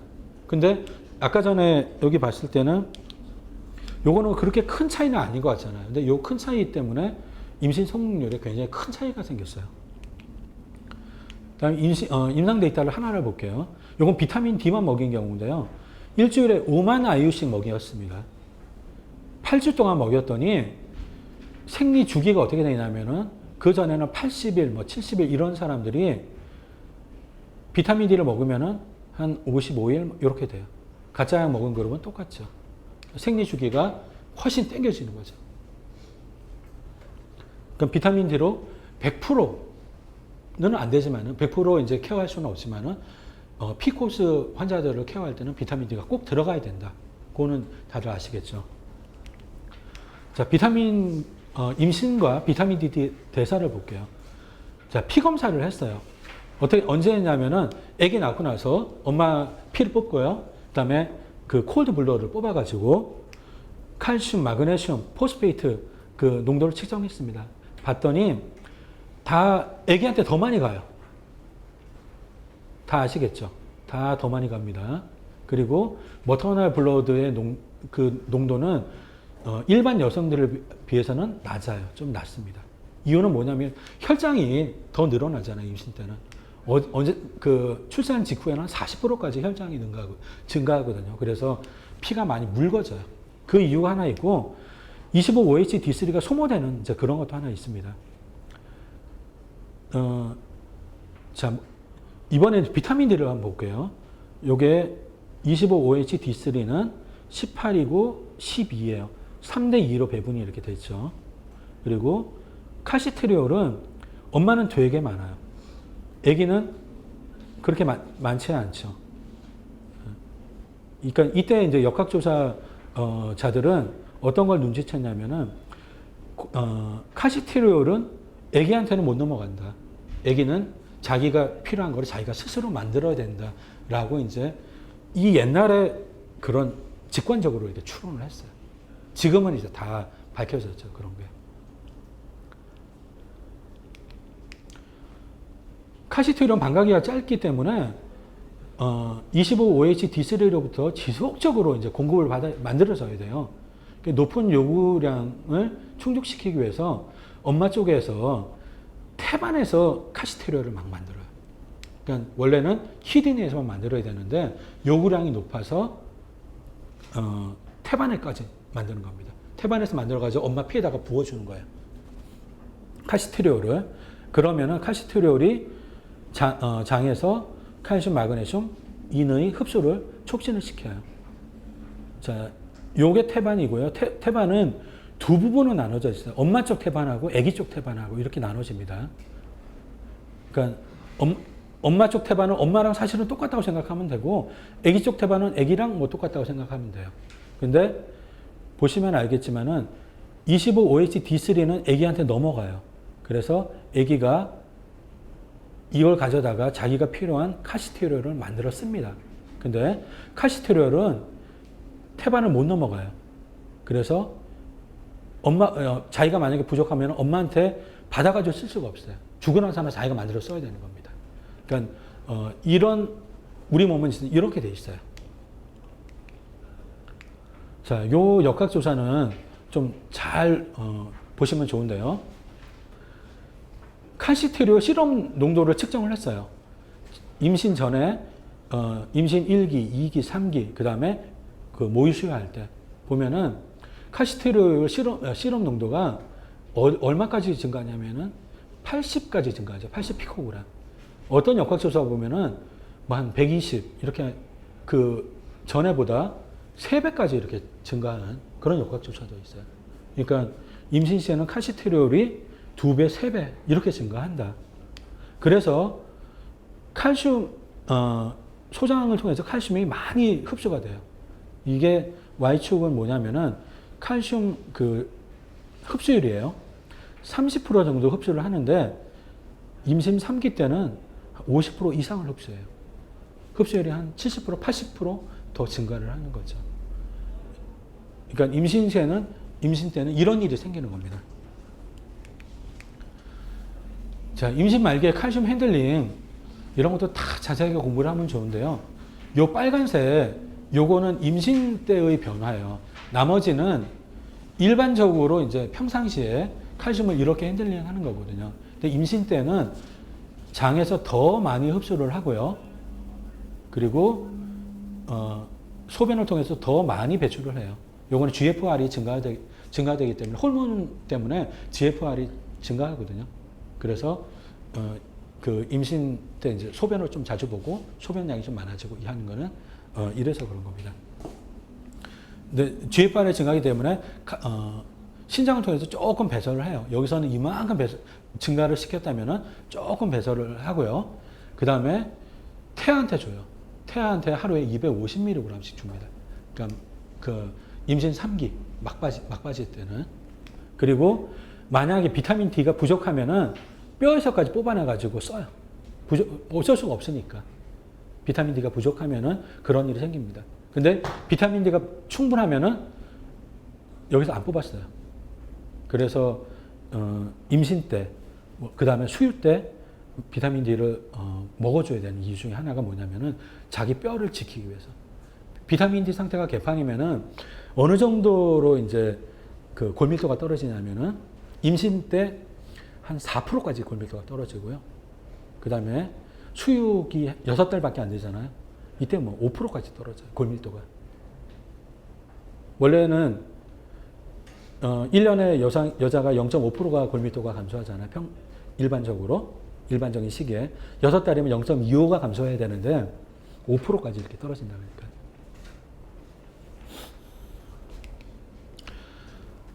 수유기는 골밀도가 감소하는 시기예요. 이거는 뭐 너무너무 자명한 사실입니다. 그러니까 아기한테 젖을 줄 때 엄마 뼈에서 칼슘을 뽑아가지고 모유를 통해서 주는 거예요. 아기한테. 이건 어쩔 수가 없고요. 아까 전에 그 표에서 봤듯이 수유기 때는 일반 보통 때랑 똑같아요. 칼시트리올 농도하고 그 다음에 흡수율이 똑같아요. 그래서 자기 뼈에서 뽑아가지고 이렇게 쓰는 겁니다. 근데 임신 때 이때 어떠냐? 이게 이제 좀 공부를 해볼 텐데요. 역학조사해 보면 임신 기간 중에 비타민 D 상태가 좋은 사람들은 골밀도 감소가 전혀 없어요. 비타민 D 상태가 안 좋은 사람들 혹은 뭐 다른 문제가 있는 사람들 이런 4%까지 감소하고 동물 실험에 보면 비타민 D를 충분히 보충해준 원숭이 한테 이제 동물 실험한 게 있거든요. 그러면은 그 아기 낳고 나서 골밀도를 재봤더니 오히려 골밀도가 더 증가했어요. 이게 가능한 게 뭐냐면은 임신 초기 중기 때 그때는 태아한테 칼슘을 많이 안 줘요. 근데 장에서 엄청나게 이렇게 뽑아가지고 우리 몸 안에 집어넣잖아요. 그때 뼈에다가 이렇게 칼슘을 채워요. 그래서 비타민 D가 충분한 이 원숭이는 임신 초기에 골밀도가 오히려 증가해요. 그러다가 이제 맨 마지막 그때 이제 골밀도가 약간 감소하고 그 정도지 전체적으로 봤을 때는 골밀도가 증가해요. 임신 기간 때. 그리고 쥐한테 실험해 보면은 이렇게 나와요. 골밀도가 초기에 이렇게 증가해요. 그 다음에 마지막에 이제 한 15일에서 20일 요때가 사람으로 치면은 임신 3기에 해당해요. 이때 그 아기가 그러니까 쥐가 태아가 급격하게 커요. 이 5일 사이에 뼈도 급격하게 크고. 근데 골밀도가 엄마 뼈의 골밀도가 이렇게 되고요. 그래서 전반적으로 봤을 때는 똑같아요. 그리고 파라사이롤 호르몬이 오히려 초반에는 낮다가 임신 15일을 기점을 가지고 이렇게 높아져 가지고 그러니까 쥐도 모유 수술을 할 거 아니에요. 이때 계속해서 PTH가 높아요. 그러면은 뼈를 통해서 뽑아가지고 아기한테 주겠죠. 쥐는 이렇게 해요. 근데 사람도 비타민이가 충분하면은 이 원숭이나 이런 쥐처럼 이렇게 할 거예요. 근데 비타민이 부족하기 때문에 역학조사에 보면은 많은 사람들은 임신 10달 동안 4%나 골밀도를 잃어버리고는 이제 이런 일이 생기는 거죠. 자, 요거는 수유부를 대상으로 한 임상실험인데요. 수유부들은 골밀도가 이렇게 감소해요. 그래서 6달 동안 한 5% 정도 감소하고 칼슘을 보충해주면은 한 4% 정도 감소를 하고요. 만약에 아기한테 수유를 안 하면은 그렇게 큰 차이가 없는데 요때 칼슘 먹으면은 골밀도가 굉장히 잘 증가를 해요. 이게 이 정도 증가하기가 쉽지가 않거든요. 그러니까 여자의 인생에 특별한 이제 기간에는 조금만 신경 써주면 뼈가 쫙 붙는 그런 기간이 있어요. 예를 들면 임신하고 나서 그때 첫 번째고요. 이때 칼슘이나 비타민 D 이런 걸 먹으면 골밀도가 굉장히 잘 올라가요. 딴 때는 막 이렇게 해도 잘 안 올라가요. 이때가 있고 그다음에 수유기 때 이때는 어쩔 수가 없어요. 어쩔 수가 없는 거고 뼈를 잃어버린 시기라고 각오를 해야 되고요. 이때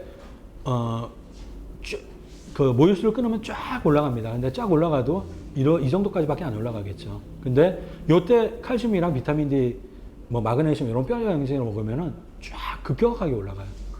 네. 그러니까 요게 두 번째 시기고요. 그 다음에 폐경 초반기 이제 골밀도가 굉장히 많이 떨어져요. 그 초반기가 좀 지나고 나서 그때 이제 뼈 영양제 먹으면은 또 잘 붙어요, 뼈가. 요런 이제 몇 군데 이렇게 시기가 있어요. 임산부는 비타민 D가 부족한 그룹이고요. 임산부들을 대상으로 한 역학조사 되게 많이 했어요. 제 생각으로 한 50개 정도 되는 것 같은데 몇 개만 제가 추려봤습니다. 우리나라 임산부들을 대상으로 한 역학조사를 찾을 수가 없어서 제가 중국 거를 가져왔는데요. 비타민 D를 가져가는 임상실험은 계절이 되게 중요해요. 여름에 했냐, 겨울에 했냐, 이게 되게 중요한데, 겨울에 임산부들 피검사를 해보니까 9고요. 여름에 했더니 13이에요. 그리고 20나노그램/ml 이하가 96, 95 이렇게 나왔고, 우리나라는 이거보다 더 낮을 겁니다. 왜냐하면은 이게 위도예요, 위도. 중국의 위도도 되게 중요하거든요. 역학조사 볼 때. 어느 지역에서 했는지. 31도잖아요. 우리나라는 더 높잖아요. 이거보다 한 5도 정도는 더 높으니까 더 부족하다, 이거보다 더 부족하다고 생각을 해 주셔야 됩니다. 자, 케이스 스터디를 하나 살펴볼게요. 임신 10주차부터 심한 두통과 사지통, 허벅지, 허리 쪽, 척수, 골반 쪽이 이제 심한데 이걸로 호소했어요. 35주차 때는 걷기도 힘들 정도로 온몸이 아파요.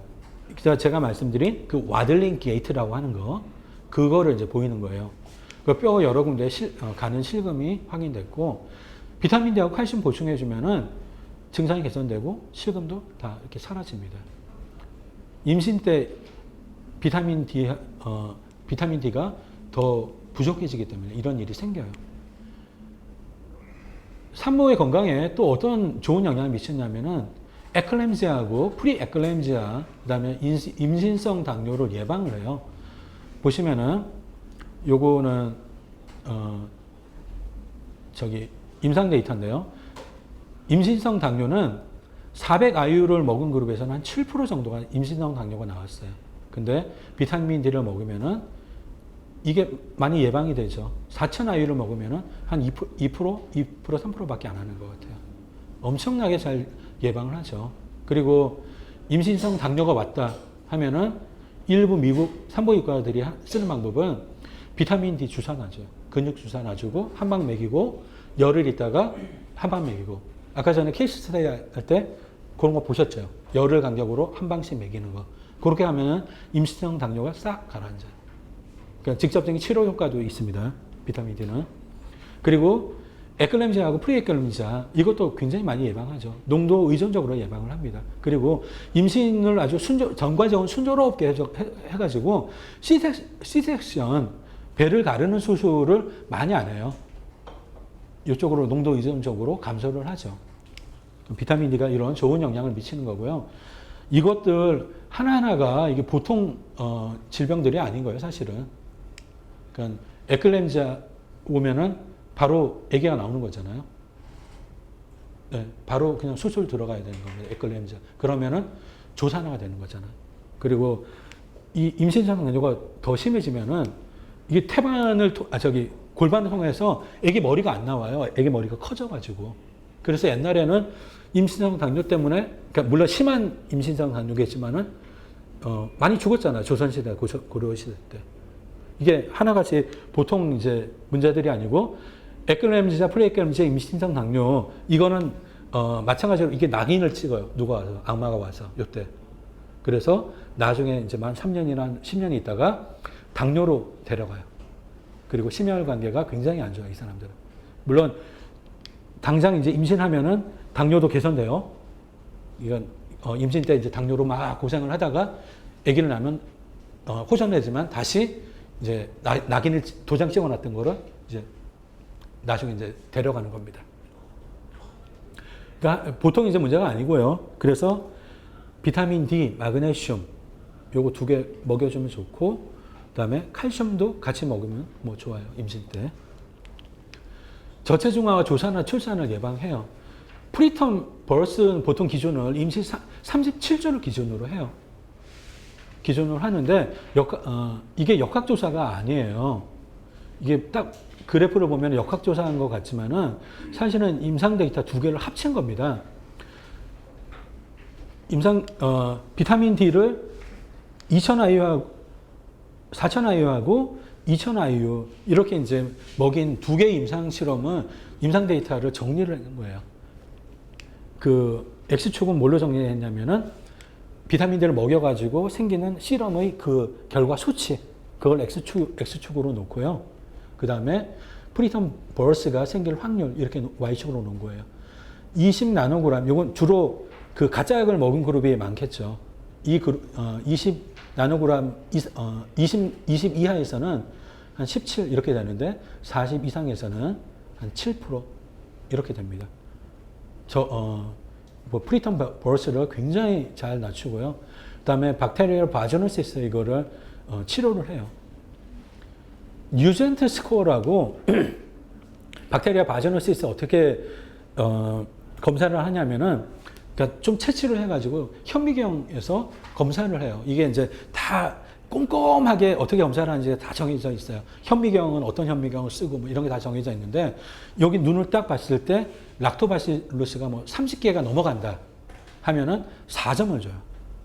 그리고 락토바실루스가 몇 개부터 몇 개까지는 몇 점을 주고 그 다음에 그 박테리아 바조노시스를 일으키는 원인균이 지금은 이제 조금 더 이렇게 좁혀졌잖아요. 두 개의 균을 주목하고 있는데 이 균이 보이면은 몇 점을 주고 뭐 이런 식으로 이제 점수를 주는데 점수가 높을수록 제가 그 락토바실루스가 30개 이상이 보이면 0점을 줘요. 0점을 주고 뭐 한 개도 안 보이면 4점을 주고 이런 식으로 하는데 이 총점이 10점이에요. 그 뉴젠트 스코어가 진단은 7점 이상이 되면은 박테리아 바조노시스라고 진단을 하는데 임산부들 그 바조노시스 되게 많이 걸려 있어요. 정말 많이 걸려 있습니다. 역학 자료가 있던가? 없네. 여기 있다. 역학 자료를 보면요. 요거 임산부들 대상으로 한 겁니다. 469명 대상으로 했는데 박테리아 바조노시스 여부를 조사를 했어요. 했더니 평균이 41%가 박테리아를 가지고 있었어요.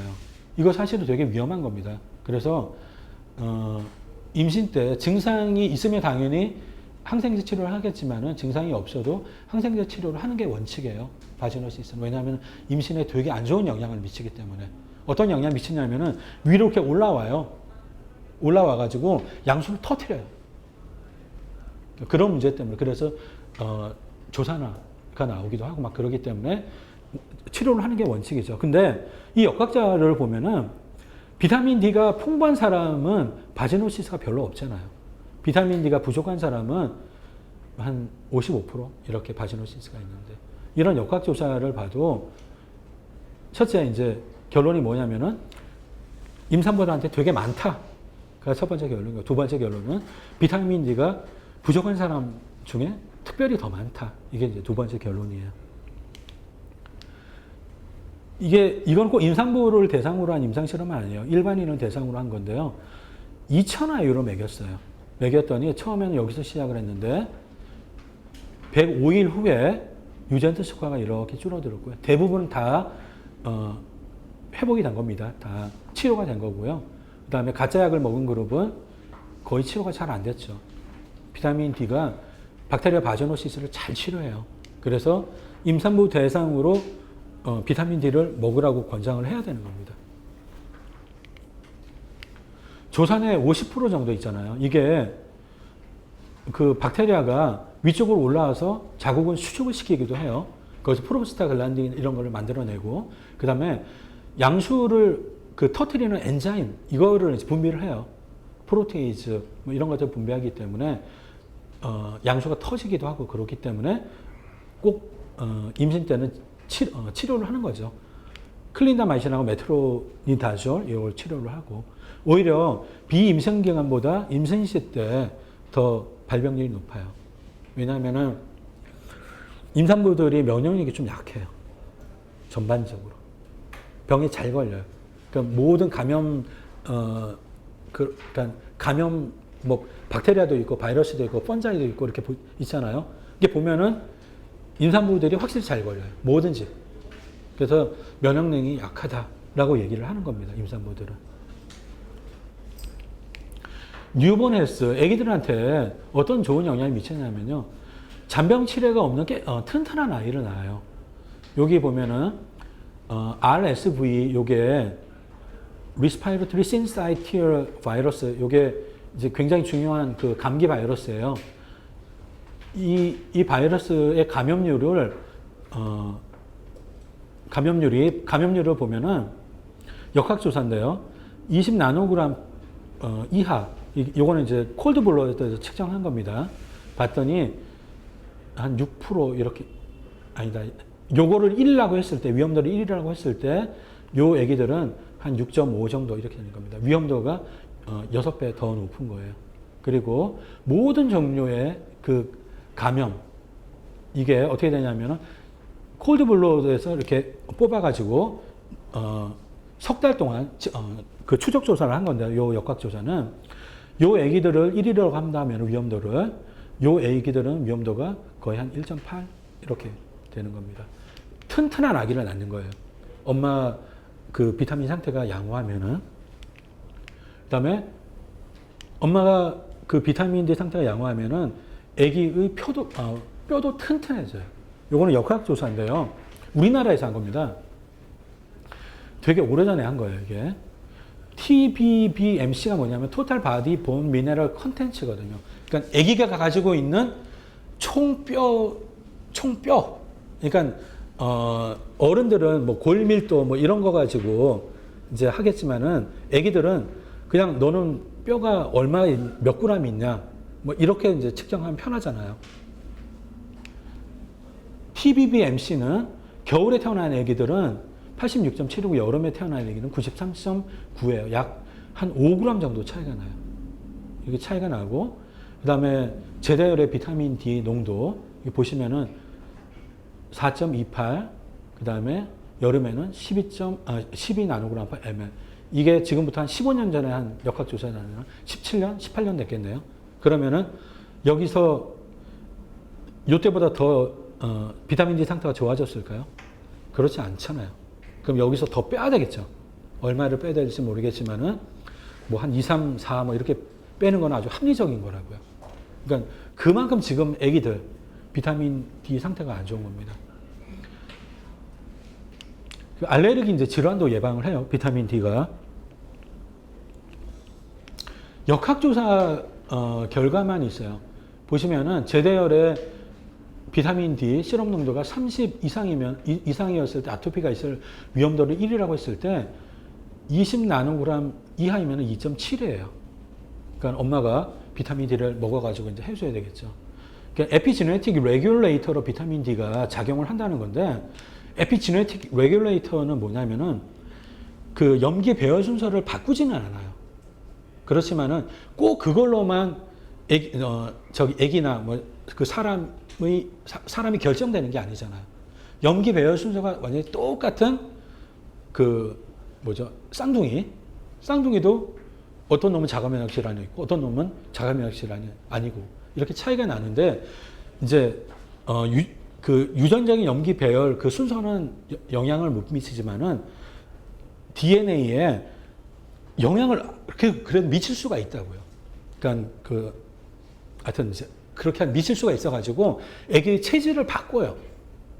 그래서 보통 요즘 많이 얘기하는 에피지네틱 레귤레이터로는 비타민 D, 오메가3, 장내 규청 이런 것들이 애기의 체질을 바꾼다. 이렇게 이제 얘기를 하는 겁니다. 애기 브레인 디벨롭먼트에도 영향을 미쳐요. 요거 스페인에서 한 역학조사인데요. 생후 14개월 때 멘탈하고 사이코모터 발달 수준을 측정을 했어요. 측정을 했더니 이 스코어, 이 Y쪽의 수치는 이제 신경 쓸 필요 없고요. 어떻게 되냐면은 수치가 점점 이렇게 높아가요. 엄마의 비타민 D예요. 이거는 엄마의 비타민 D. 엄마의 비타민 D가 많으면은 조금 이렇게 수치가 높아집니다. 더 발달을 잘한다는 거죠. 근데 어느 정도 그 포인트를 넘었으면 더 이상 이제 변화가 없어요. 그래서 요 40에서 한 50 정도. 이때까지는 엄마가 최소한 유지를 해줘야지 아기가 브레인이 잘 디벨롭먼트 한다.